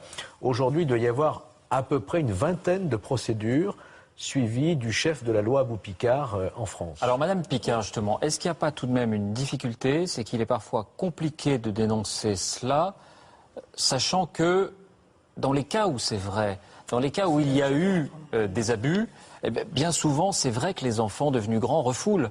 Donc, où est le chemin? Je n'ai pas compétence de psychologue, mais c'est justement là où je voulais, sur ce point que je voulais intervenir pour qu'il n'y ait pas de méprise. Surtout qu'on est dans une époque, pardonnez-moi, où la parole est plus libre sur la pédophilie. Je crois que ces méthodes des faux souvenirs induits ne prêtent pas, j'allais dire, de se dire, mon Dieu, peut-être que c'est vrai, il y a peut-être une incertitude dans l'époque que l'on vit. Ces méthodes sont théorisées. Elles sont écrites, il y a une méthodologie pour les praticiens. Donc on a quand même des outils, si vous voulez, de cette théorisation que les psychiatres et les psychologues, des vrais professionnels dont la déontologie n'est pas à remettre en cause, remettent totalement en cause en disant c'est inadmissible de pouvoir se laisser aller à de telles interprétations, surtout en prêtant des abus sexuels, le souvenir d'abus sexuels à des enfants des fois de moins de 3 ans. Ouais. Ce qui semble impossible pour les praticiens. Et simplement d'un mot, ça paraît totalement irréel quand on voit quelqu'un s'asseoir à côté et puis dire « ma main est dictée par ton esprit ». Comment les patients, entre guillemets, ceux qui vont consulter, peuvent être conditionnés à ce point qu'ils croient à ce genre de... J'ai reçu la semaine dernière une avocate, 15 ans de barreau, qui s'est fait complètement gruger de cette façon-là. Ça peut toucher n'importe quelle catégorie socio-professionnelle. vous avez des psychothérapeutes autoproclamés qui sont capables d'une manipulation mentale à l'égard de n'importe qui. Même les plus éduqués, même ceux qui se pensent les plus immunisés. On peut se faire avoir un jour, un moment un peu de faiblesse par exemple, on peut se faire avoir de cette façon-là. Monsieur Jougla. Vous avez remarqué l'entrée utilisée par le psychothérapeute. Le psychothérapeute passe par la petite enfance et réveille un traumatisme, et c'est vrai que nous tous, peu ou prou, nous avons eu des difficultés à un moment ou à un autre avec nos parents. Donc si quelqu'un vient vous donner une interprétation, qui n'est rien d'autre qu'une projection personnelle, parce que c'est la psychothérapeute qui devrait se faire soigner, pas son patient. Si quelqu'un vient de vous donner une interprétation qui rencontre un écho dans votre vécu, eh bien, il y a une facilité à aller vers cette explication. Alors, on va en venir dans quelques instants au mouvement des Raéliens, mais je voudrais qu'on dise un mot aussi de ce qu'on a vu dans le film sur les enfants indigos, c'est-à-dire ces enfants hyperactifs ou ces enfants dyslexiques qui peuvent devenir, avec l'assentiment des parents, la proie de ces gourous. On revoit un extrait. Je prétexte l'histoire d'une enfant qui serait hyperactive. J'invente l'existence de Noémie, 7 ans. Pour cela, j'emprunte la photo de la fille d'une collègue. Cet enfant n'a aucun problème d'hyperactivité. Mais ça, la thérapeute ne le sait pas. Et pourtant... Elle est entourée de doré, la fille. Elle a une couleur dorée tout autour. Moi, je vois rien. Vous voyez rien? Non. Ben, c'est doré. Elle a quelque chose de posé sur la tête, c'est tout doré. Qu'est-ce que vous ressentez? Je vois un ange. Qu'est-ce que vous Elle voit dans l'invisible. Elle voit dans l'invisible? Oui, elle voit dans l'invisible, votre fille. Voilà. Georges Fenech, vous classez aussi cette tendance, mouvement comme une secte? Pourquoi? Ah oui, tout à fait. Là, on est en plein dans la dérive sectaire. Vous imaginez bien qu'on va soustraire un enfant à des soins traditionnels qui lui sont absolument nécessaires pour des méthodes totalement charlatanesques. Oui. Et le préjudice va être énorme parce que l'enfant va être isolé par rapport au groupe d'enfants scolaires, par rapport même au reste de sa famille. On dit que c'est un extraterrestre, c'est pas un enfant, c'est un enfant actuel, c'est un nouvel enfant, c'est un enfant bleu, un enfant indigo, qui nous arrive, etc. Donc on va le soigner autrement. Et il y a des enfants déscolarisés parfois? Les autistes, les enfants autistes, dyslexiques, etc., qu'on va retirer de milieux de soins appropriés. Et le préjudice sera absolument énorme. Je crois que ça résume aussi ce qui peut aussi valoir pour le sujet précédent, la notion d'emprise et le secteur de vulnérabilité, qui n'a rien à voir avec la fragilité que nous pouvons tous avoir à des moments de la vie. Je crois que c'est des passages de vulnérabilité et des parents qui se retrouvent désorientés avec un enfant qui est comme d'autres enfants, peut-être un peu plus turbulents, qui font appel à ce genre de charlatans, on va dire les mots tels qu'ils sont dans une forme de vulnérabilité. Il y a encore une fois une vraie demande sur laquelle on étend une emprise psychologique et le risque c'est la déscolarisation, voire même de dire aux enfants, d'induire absolument, des enfants déscolarisés, sortis de l'école. Il y a eu une commission d'enquête parlementaire sur les enfants dans les sectes. On comptait de manière minimale 80 000 enfants touchés par le phénomène sectaire, dans lequel on mettait ces enfants déscolarisés. Et là, pour les enfants indigos, le ressort, c'est l'argent? Parce qu'il faut payer les séances, acheter des livres, etc. C'est l'argent ou c'est là aussi la volonté de toute puissance? Non, je crois que c'est l'emprise sectaire, mais c'est toujours le but lucratif. Et je pense que ceux qui regardent ces reportages doivent se dire, mais que font les pouvoirs publics? Puisqu'on est face à des milliers d'enfants, etc. Je voudrais rappeler qu'il y a eu un texte qui a été voté, c'est l'amendement Accoyer, du nom du président de l'Assemblée nationale, qui prévoit d'encadrer cette profession de psychothérapeute, parce que chacun aujourd'hui est libre de mettre une plaque, naturopathe. C'est un débat très controversé, très controversé, mais ce que je peux vous dire, c'est que le décret d'application de cet amendement qui avait voté à l'unanimité de l'Assemblée va être pris enfin, ce mois-ci. Il est actuellement soumis au Conseil d'État. On va enfin pouvoir réglementer ces professions et éliminer tout ce qui est charlatanesque. Je veux vous entendre là-dessus, Nicolas Jacquette, parce qu'on parle des enfants, 80 000 enfants, disiez-vous. Alors, ça n'a rien à voir, les témoins de Jéhovah, on ne va pas tout mélanger. Mais enfin, vous avez été témoin de Jéhovah par vos parents, si j'ose dire. C'est-à-dire que vous êtes né, en quelque sorte, chez les témoins de Jéhovah. Est-ce que vous avez ressenti aussi une forme d'embrigadement? on est dans le même principe, c'est-à-dire des enfants qui n'ont aucun repère, aucun système qui leur permette de se rendre compte qu'ils sont en train de se faire embrigader dans un mouvement sectaire, sont emmenés par des parents convertis à une cause et sont ensuite formatés pour servir les intérêts du mouvement. En quoi vous êtes-vous senti formaté ? C'est-à-dire, le sentiment de formatage n'est arrivé que plus tard, quand j'en suis sorti, et que je me suis rendu compte que toute ma vie n'avait été résumée qu'à une série d'interdictions et d'ordres, en fait. Interdiction de fêter les anniversaires, interdiction de voir des gens qui n'étaient pas témoins de Jéhovah, interdiction d'être habillé à la mode, d'aller chez les voisins ou d'en faire venir chez soi s'ils ne sont pas témoins de Jéhovah, interdiction d'avoir un petit copain ou une petite copine, interdiction de pouvoir voter aux délégués de classe, même de voter plus tard lorsqu'on est adulte, interdiction de chanter l'hymne national, interdiction de participer à des associations, obligation de faire du porte-à-porte, 23 heures de programme par semaine imposé par le mouvement. C'était ça. En fait, il y avait une interdiction permanente de trouver du plaisir dans la vie actuelle et tout devait être porté dans cette vie futuriste paradisiaque qu'il prenait. Quand vous êtes devenu adulte et que vous avez quitté les témoins de Jéhovah, est-ce que vous avez pu tourner la page facilement ? Ouais, la page a été dure à tourner, mais elle s'est faite. Ça a été 6 mois de construction qui ont été très douloureuses parce que toute ma vie se résumait à des mensonges. J'avais été construit sur des mythes qui n'avaient rien à voir avec la réalité. Même si les témoins de Jéhovah fournissent l'impression d'être des gens socialement incorporés, qui vivent parmi vous, qui travaillent parmi vous, les enfants vont à l'école comme tout le monde, en fait, ils sont complètement embrigadés à l'intérieur de leur tête, enfermés dans leur tête, et ils sont dans un monde parallèle où ils conçoivent tous ceux qui sont non témoins de Jéhovah comme sous l'influence du diable et qui vont chercher à les corrompre. Donc ils ont une vision totalement diabolisante et effrayante du monde extérieur. Et lorsque vous avez appris pendant 22 ans, c'était mon cas, à voir ce monde sous cette forme, après en être sorti, retrouver confiance dans le monde, revoir les gens tels qu'ils sont réellement, ça demande une réadaptation complète. C'est une nouvelle vie vraiment, parce qu'on doit retrouver des amis, un cercle de famille, parce que la famille est totalement mise à l'écart. Vos parents sont toujours témoins de Jéhovah ? Toujours, oui, ainsi que mes 2 sœurs.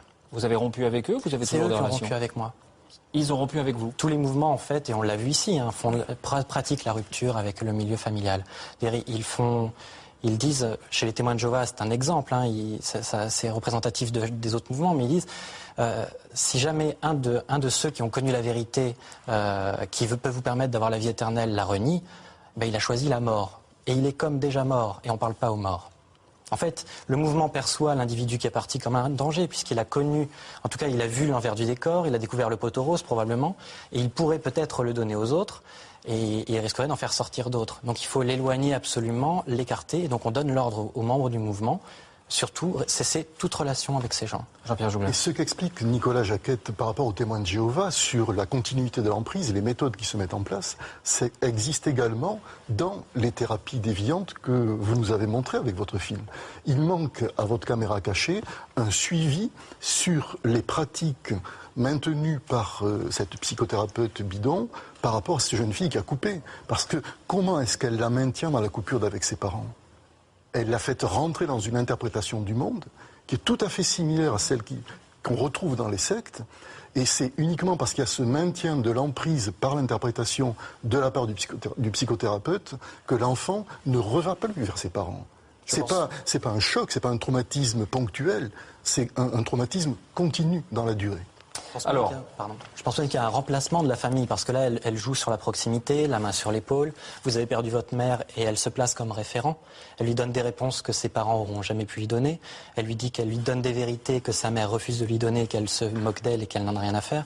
Finalement, elle prend la place de sa mère. Et dans tous les mouvements sectaires, on voit ce remplacement de la famille réelle par une famille factice qui impose complètement à l'adepte une soumission. Et c'est pour ça qu'elle passe par l'enfance.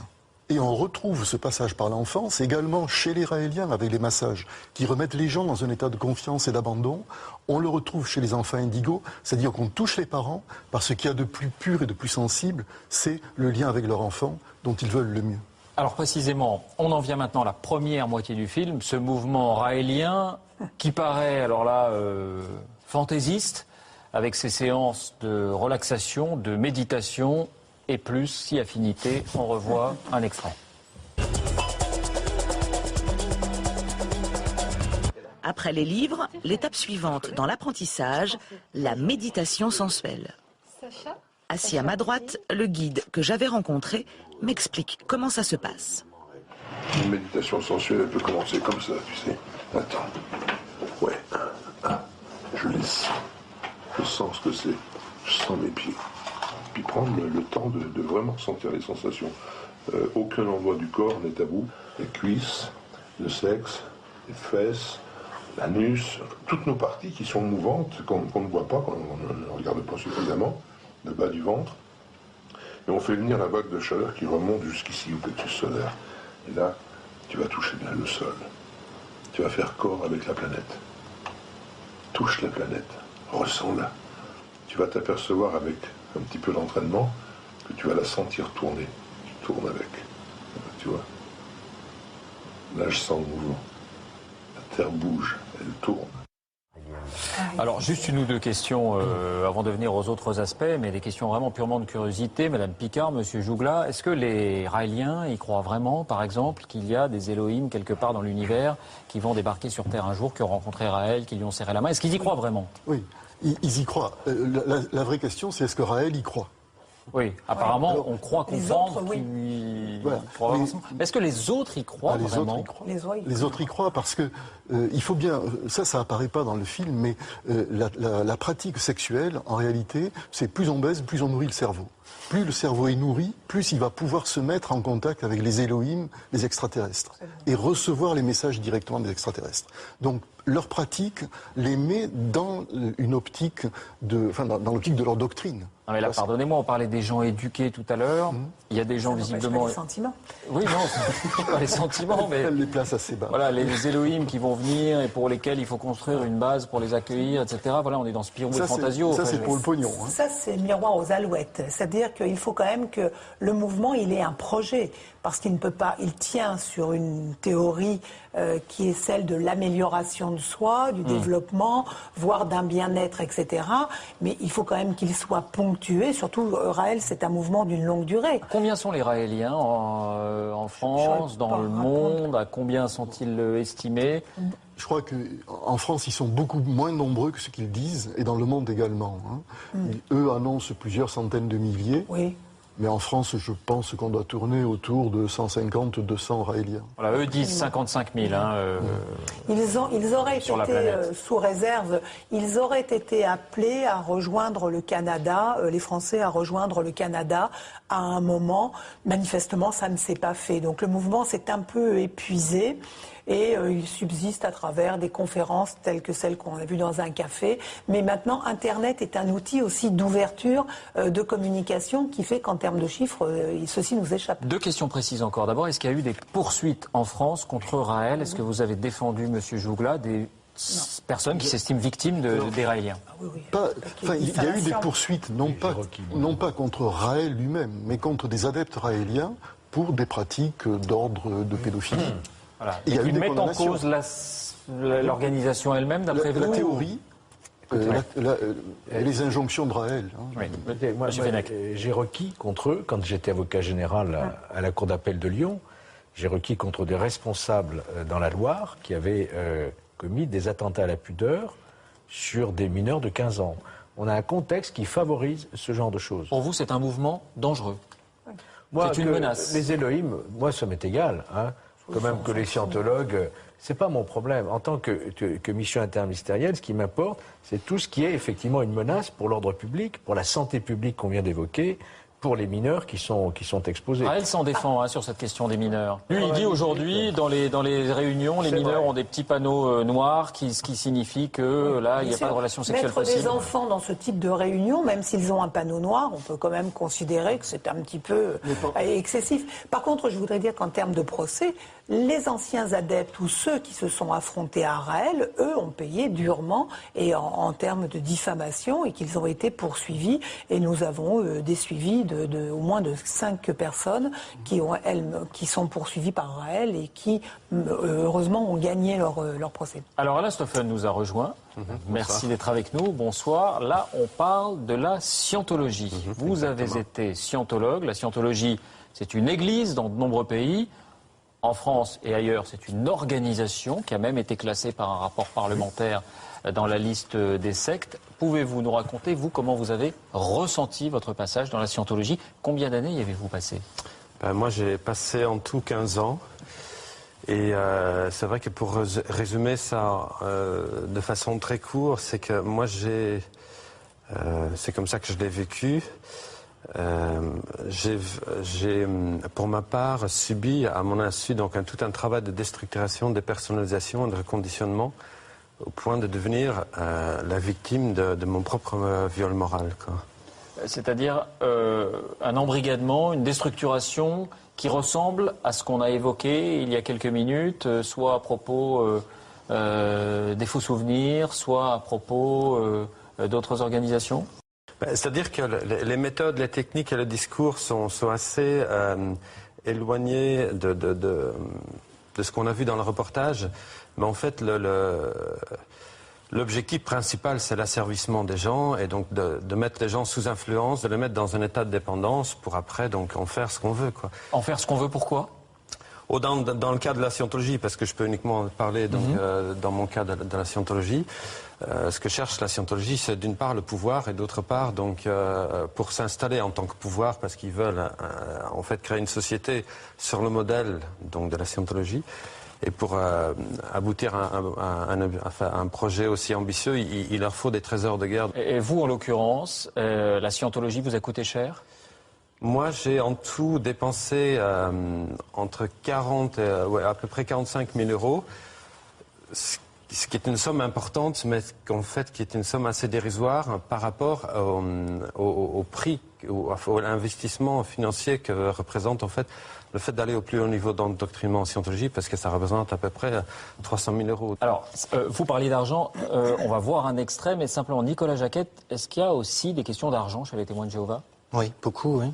C'est-à-dire mes parents donnaient énormément de l'argent. Ils donnaient de l'argent tous les mois en le prélevant sur le salaire dès qu'il arrivait, avant même qu'on dégage les frais pour la maison, le loyer, etc. Vous pensez qu'il y a aussi une motivation financière Les mouvements ont besoin d'argent pour fonctionner, même si ce n'est pas leur motivation première, pour pouvoir continuer à avancer, à fonctionner dans cette société et à pouvoir continuer à développer des instruments de prosélytisme, brochures, revues, des séminaires, des assemblées. Ils ont besoin d'argent. Donc ils ont besoin de trouver des systèmes pour en rapporter davantage systématiquement. Alors on revoit un extrait là-dessus du film, de la partie sur Raël, puisque là aussi, il est question d'argent. On regarde. Retour à Paris. Première réunion et on me parle déjà d'argent. La discussion tourne autour du financement du mouvement. Vente de livres, de cassettes ou cotisations, il faut mettre la main au portefeuille. Quoi qu'il arrive, on doit donner 10% de ses revenus, 10%. Depuis plus de 30 ans, les Raéliens cotisent notamment pour une ambassade qui permettrait d'accueillir les extraterrestres. Coût du projet, 30 millions d'euros. Aujourd'hui, seule la maquette existe. L'édifice n'a toujours pas vu le jour.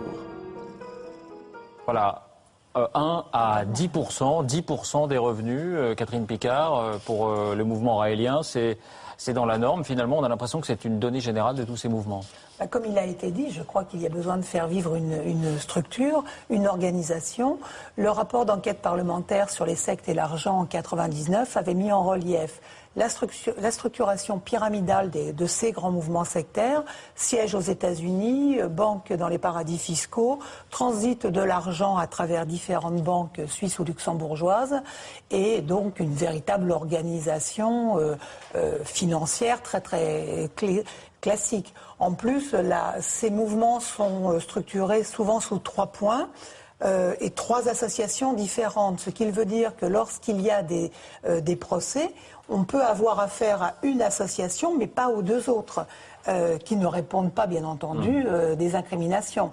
C'est relativement bien organisé. Et l'argent, dans les grands mouvements sectaires de type de la scientologie, voire témoins de Jéhovah, il y a quand même la notion d'une prise de pouvoir éventuelle et d'une organisation en ce sens. Je reviens vers vous, Alain Stoffen. Est-ce que vous avez gardé, j'allais dire, je ne sais pas si le terme est le bon, des séquelles de votre passage dans la scientologie? Ou est-ce que, ça y est, vous avez tourné la page?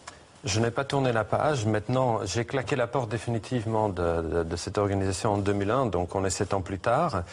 Je peux vous garantir, j'ai passé 15 ans en scientologie. Le processus d'endoctrinement a duré donc 15 ans.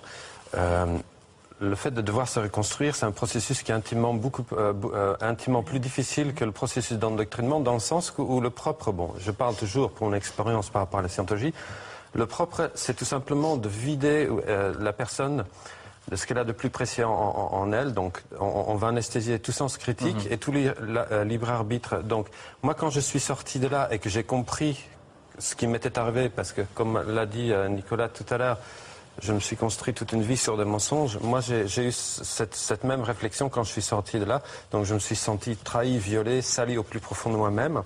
Et donc, ce qui est très difficile, c'est, quand on sort de là, c'est la honte. Oui. Maintenant, pour assumer ça, pour assumer cette expérience, il faut la comprendre. Pour la comprendre, il faut l'analyser. Or, essayer d'analyser ce qui s'est passé, donc toute la manipulation qu'on a subie, alors qu'on n'a plus aucun libre arbitre et aucun sens critique, c'est mission impossible. Et d'un mot, quand vous voyez des vedettes américaines qui font la promotion de la scientologie, vous vous dites elles sont manipulées ou elles sont complices ? Elles sont manipulées au même titre que moi je l'étais, parce que c'est vrai que j'ai rencontré donc la scientologie par l'intermédiaire d'un de leurs figures phares qui est Chick Corea.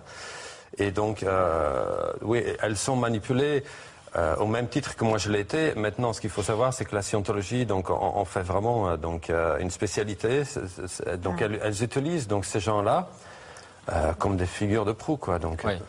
Alors, on en vient maintenant à un débat. Que faire contre les sectes ? Et je voudrais qu'on revoie une phrase qui avait fait couler beaucoup d'encre, c'était il y a quelques mois, celle du chef de cabinet de Nicolas Sarkozy, Emmanuel Mignon, qui avait dit les sectes sont aujourd'hui un non-problème en France. Et j'accueille sur ce plateau Nathalie Lucas, anthropologue au CNRS, et Raphaël Liogier.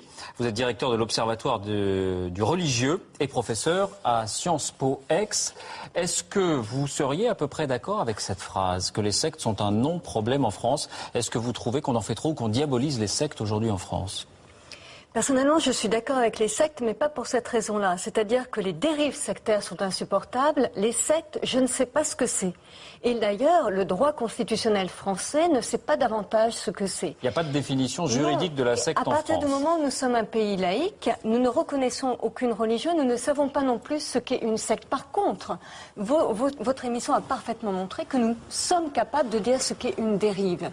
Lorsqu'Emmanuel Mignon a dit les sectes sont un non-problème, elle n'a pas dit les dérives sont un non-problème. Elle a dit si vous prouvez que c'est dangereux, alors il faut interdire. Juste quand même pour signaler, parce que je crois qu'il faut le dire, le mot même de secte est particulièrement péjoratif en contexte français. Et il n'a pas toujours été péjoratif, même dans le contexte historique. Une secte, le mot de secte est employé par Pascal, par exemple, pour désigner, d'ailleurs c'était même l'acception originelle, pas spécialement des mouvements religieux, mais des écoles de pensée, d'individus qui se détachaient du monde par rapport à ils avaient une philosophie particulière et donc ils se comportaient en fonction de cette philosophie de façon différente. Pascal parle de la secte des sceptiques, par exemple, la secte des sceptiques, la secte des épicuriens, etc. Ensuite, ce mot de secte a été réutilisé dans le cadre du protestantisme, qui était pour marquer, il s'agissait de marquer la différence avec l'orthodoxie catholique, avec le pouvoir catholique, pour dire on est différent, on se sépare. J'essaye de bien comprendre. Pour vous, à travers ce mot secte, on essaye de diaboliser ceux qui ne pensent pas comme nous. C'est un peu ça ? Ce qu'il y a, c'est qu'une définition de base qu'on a vue se développer en contexte français, c'était une expression de Daniel Hervieux-Léger, qui est sociologue des religions, qui disait la secte, à la base, c'est la religion de l'autre. Donc il faut faire très attention avec ce problème de l'altérité. Alors, qui est des dérives. Alors il est certain qu'il y a des dérives et qu'il faut les punir sévèrement, qu'il y a des gens qui souffrent, on l'a vu tout le long des reportages par ailleurs très bien faits, justement. Mais moi je crois qu'il ne faut pas jeter le bébé avec l'eau du bain, c'est-à-dire que lorsqu'on généralise et lorsqu'on fonctionne un peu trop sur le fantasme, en oubliant le principe du contradictoire, en oubliant des principes même démocratiques du contradictoire, non seulement on bat en brèche. On peut battre en brèche les droits de l'homme, un certain nombre de libertés publiques. Le droit de la croyance, vous voulez dire ? On peut glisser facilement de l'ordre moral, de l'ordre public justement à l'ordre moral, si vous voulez. De la tranquillité, salubrité, sécurité publique, jusqu'à l'ordre moral. Et alors, là, moi, je crois qu'il est possible d'agir, et d'agir justement de façon plus efficace en étant plus ciblée et en généralisant moins. C'est ça le Mais est-ce que la Miviludes, par exemple, ne fait pas ça? Est-ce que la France ne fait pas ça en concentrant son action tout de même sur les troubles à l'ordre public? Ça, c'est pas les sectes en tant que telles qui sont je vais vous dire attaquées, je vais vous dire très clairement, moi, il me semble que c'est justement un problème particulier en France qui est et je crois que la Miviludes généralise trop. Je crois que le fait de qualifier un mouvement de secte dans la Miviludes, comment fonctionne la Miviludes, je crois qu'elle fonctionne de façon trop directe, sans écouter, par exemple, sans écouter les chercheurs. Pour que les choses soient claires, les témoins de Jéhovah, prenons les témoins de Jéhovah, pour vous, est-ce que c'est une secte? Et est-ce que cette secte, si tant est qu'on puisse la dénommer ainsi, doit faire l'objet, j'allais dire, d'une prévention, d'avertissement? La vraie question, ce n'est pas... Non mais là-dessus, sur les témoins de Jéhovah. Je peux quand même répondre. Parce que, est-ce que c'est une secte dangereuse pour l'ordre public? C'est ça la dérive. Est-ce que c'est une secte dangereuse pour l'ordre public? Voilà. Moi je crois que cela devient une secte dangereuse pour l'ordre public comme un tout s'il y a des textes, des doctrines qui contreviennent à l'ordre public, d'une part, et d'autre part, ensuite, il y a le problème des individus à l'intérieur du mouvement. C'est-à-dire qu'à l'intérieur du mouvement, il peut y avoir des individus qui contreviennent à l'ordre public. Alors, est-ce que c'est le cas pour vous? Pour les témoins de Jéhovah. J'imagine. Je ne suis pas spécialiste des témoins de Jéhovah. Il faudrait étudier ça dans le détail. Je n'ai pas d'opinion, si vous voulez, particulière concernant les témoins de Jéhovah. Pour Raël. Je pense qu'effectivement, chez les Raéliens, il y a un certain nombre de choses, on l'a vu dans votre reportage, de textes qui contreviennent directement à l'ordre public et d'ailleurs je pense qu'on pourrait faire interdire ces textes. Pour la scientologie. Concernant pour la scientologie, c'est beaucoup plus difficile parce que il y a une cohérence d'ensemble, il y a un système qui ne laisse pas apparaître, en tout cas, une rupture franche, directe avec l'ordre public. Pour les faux souvenirs induits. Alors, le problème des faux souvenirs induits, d'abord, c'est quelque chose qui n'est pas nouveau. Hein. Alors, est-ce que c'est dangereux en soi? C'est tellement atomisé. Vous avez vu votre reportage, je ne faisais pas référence à un groupe en particulier. Non, c'est la pratique. Mais à un entrepreneur individuel. Si cet entrepreneur, une méthode, comme disait Mme Picard. Exactement, mais si cet entrepreneur individuel pratique irrégulièrement la médecine, évidemment, il faut l'arrêter. Mais je crois que le fantasme et la généralisation... Mais là, attendez, sur les faux souvenirs induits, ça va bien au-delà de quelqu'un qui se servirait d'un titre qu'il ne mérite pas. On a bien vu les effets que ça provoque. On a bien vu la perversité de la démarche. Il faut qu'il y ait effectivement une politique publique ciblée. Est-ce que vous avez l'impression qu'aujourd'hui, en France, il y a une chasse aux sorcières contre les sectes? Nathalie Lucas? Écoutez, ce que je dirais, c'est que dans tous les cas, tous les pays d'Europe ne parlent pas de la même chose et n'ont pas la même attitude sur les sectes. Et que ce que l'on peut critiquer en France, c'est pas nécessairement la chasse aux sorcières, c'est le manque de diversité de ceux qui sont autorisés à parler sur ce phénomène. Lorsque vous allez en Suisse, lorsque vous allez en Allemagne, lorsque vous allez en Grande-Bretagne, lorsque vous allez en Belgique, lorsque vous allez en Italie, vous vous rendez compte que certes, il y a fort heureusement, des associations pour s'occuper des victimes, parce que les victimes sont réelles. Moi, personnellement, j'ai amené à des adeptes à sortir de ce type de mouvement, donc je ne les remets absolument pas en cause. Mais vous avez également des chercheurs, vous avez également parfois des interrogations des membres du groupe. Prenons les témoins de Jéhovah. En Belgique, le centre, qui est l'équivalent de la Miviludes en Belgique, était sans arrêt interrogé sur les témoins de Jéhovah. Ils ont dit, bon, il faut qu'on fasse une fiche sur les témoins de Jéhovah. Ils ont fait cette fiche, mais figurez-vous qu'ils l'ont envoyée aux témoins de Jéhovah pour leur dire, voilà, qu'est-ce que vous pensez de cette fiche? Les témoins de Jéhovah ont répondu, bon ben voilà, ça d'accord, ça d'accord, ça d'accord, ça je suis pas d'accord. Il y a certaines choses, ils ont admis que les témoins de Jéhovah avaient peut-être raison. Certaines choses, ils ont admis que les témoins de Jéhovah se fichaient d'eux. Et ils ont donc fait leur fiche et en dessous, ils ont marqué cette relation qu'ils avaient eue avec les témoins de Jéhovah et le fait qu'ils n'étaient pas d'accord avec la conclusion des témoins de Jéhovah. Catherine Picard. Dans le même sens, lorsqu'il y a commission d'enquête parlementaire, on auditionne, bien entendu, les mouvements sectaires, puisque c'est de ça dont il s'agit. On auditionne les mouvements sectaires. Et qu'est-ce qui s'est passé, particulièrement dans la commission sur les sectes et l'argent? Certains mouvements sectaires, que je ne vais pas nommer pour être beaucoup plus précise, je vais rester vague, ont fait déverser dans la cour de l'Assemblée nationale à peu près 30 à 40 kilos de documents totalement inexploitables pour noyer le poisson. Donc on voit bien qu'il y a un moment, on est réellement non pas sur un délit de contenu, on n'est pas sur un délit qui toucherait à la liberté de conscience. La notion du religieux n'est pas à mettre en cause, parce que je voudrais qu'on me montre dans ce que l'on vient de voir qu'est-ce qu'il peut y avoir de part de religion dans cette histoire-là. Et puis, par ailleurs, il y a quand même une morale laïque, d'une part. Et de ce fait, on est sur le travail du délit, le repérage du délit. Et on peut concevoir quand même que ce que l'on vient de voir porte atteinte d'une manière ou d'une autre à l'ordre public, parce qu'il y a des, réellement des... Pour le coup, personne n'est d'accord. Georges Fenech, vous restez silencieux depuis tout à l'heure. Vous êtes désolé de ce que vous entendez ou vous préparez la riposte? Je préparais la riposte, bien sûr. Non, je crois que dans une société, il y a place pour tout le monde. Je pense qu'il y a la place pour une anthropologue tout à fait avertie de ce sujet, Nathalie Lucas, pour le professeur Liogier, qui est un excellent professeur à l'IEP d'Aix-en-Provence. Et ils ont le droit, et c'est normal, et c'est souhaitable, de réfléchir, d'émettre des avis, de dire ce qu'est une secte ou pas une secte, ou si on peut le dire, si on ne peut pas le dire. Ça, je dirais, c'est le travail des théoriciens, c'est le travail des enseignants, des chercheurs. Moi, j'ai une autre mission qui n'est pas la leur. Je suis désolé de les décevoir. Je ne suis pas aussi intelligent et brillant qu'eux en matière universitaire ou de recherche. Moi, le président de la République m'a nommé à la présidence de cette mission gouvernementale interministérielle. Je travaille sous la tutelle de François Fillon et j'ai autour de moi tous les représentants de tous les ministères concernés. Justice, éducation nationale, santé.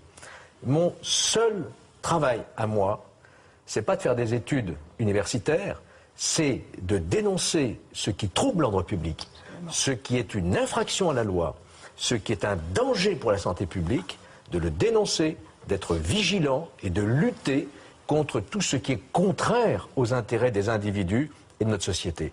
Que chacun fasse son travail. Vous pouvez critiquer la Miviludes comme vous venez de le faire. C'est votre droit. Et heureusement, nous sommes en démocratie. Toute la question, c'est comment le faire avec le plus d'efficacité. C'est cette question-là qui est posée. C'est-à-dire que ce qu'on comprend en gros, c'est qu'il y a un reproche de globalisation de tous ces mouvements, de stigmatisation de tous ces mouvements. Vous voulez que je vous dise?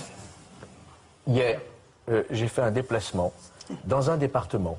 Et je suis allé dans une communauté qui se revendique du catholicisme, où j'ai constaté des dérives sectaires. Et je les ai dénoncés au préfet. Il n'y a aucune religion, aucune organisation qui soit exemptée de respecter la loi française. Donc le domaine de la religion n'est pas le mien. Je constate qu'il y a des communautés qui commettent des dérives sectaires qui peuvent être susceptibles de causer des dommages.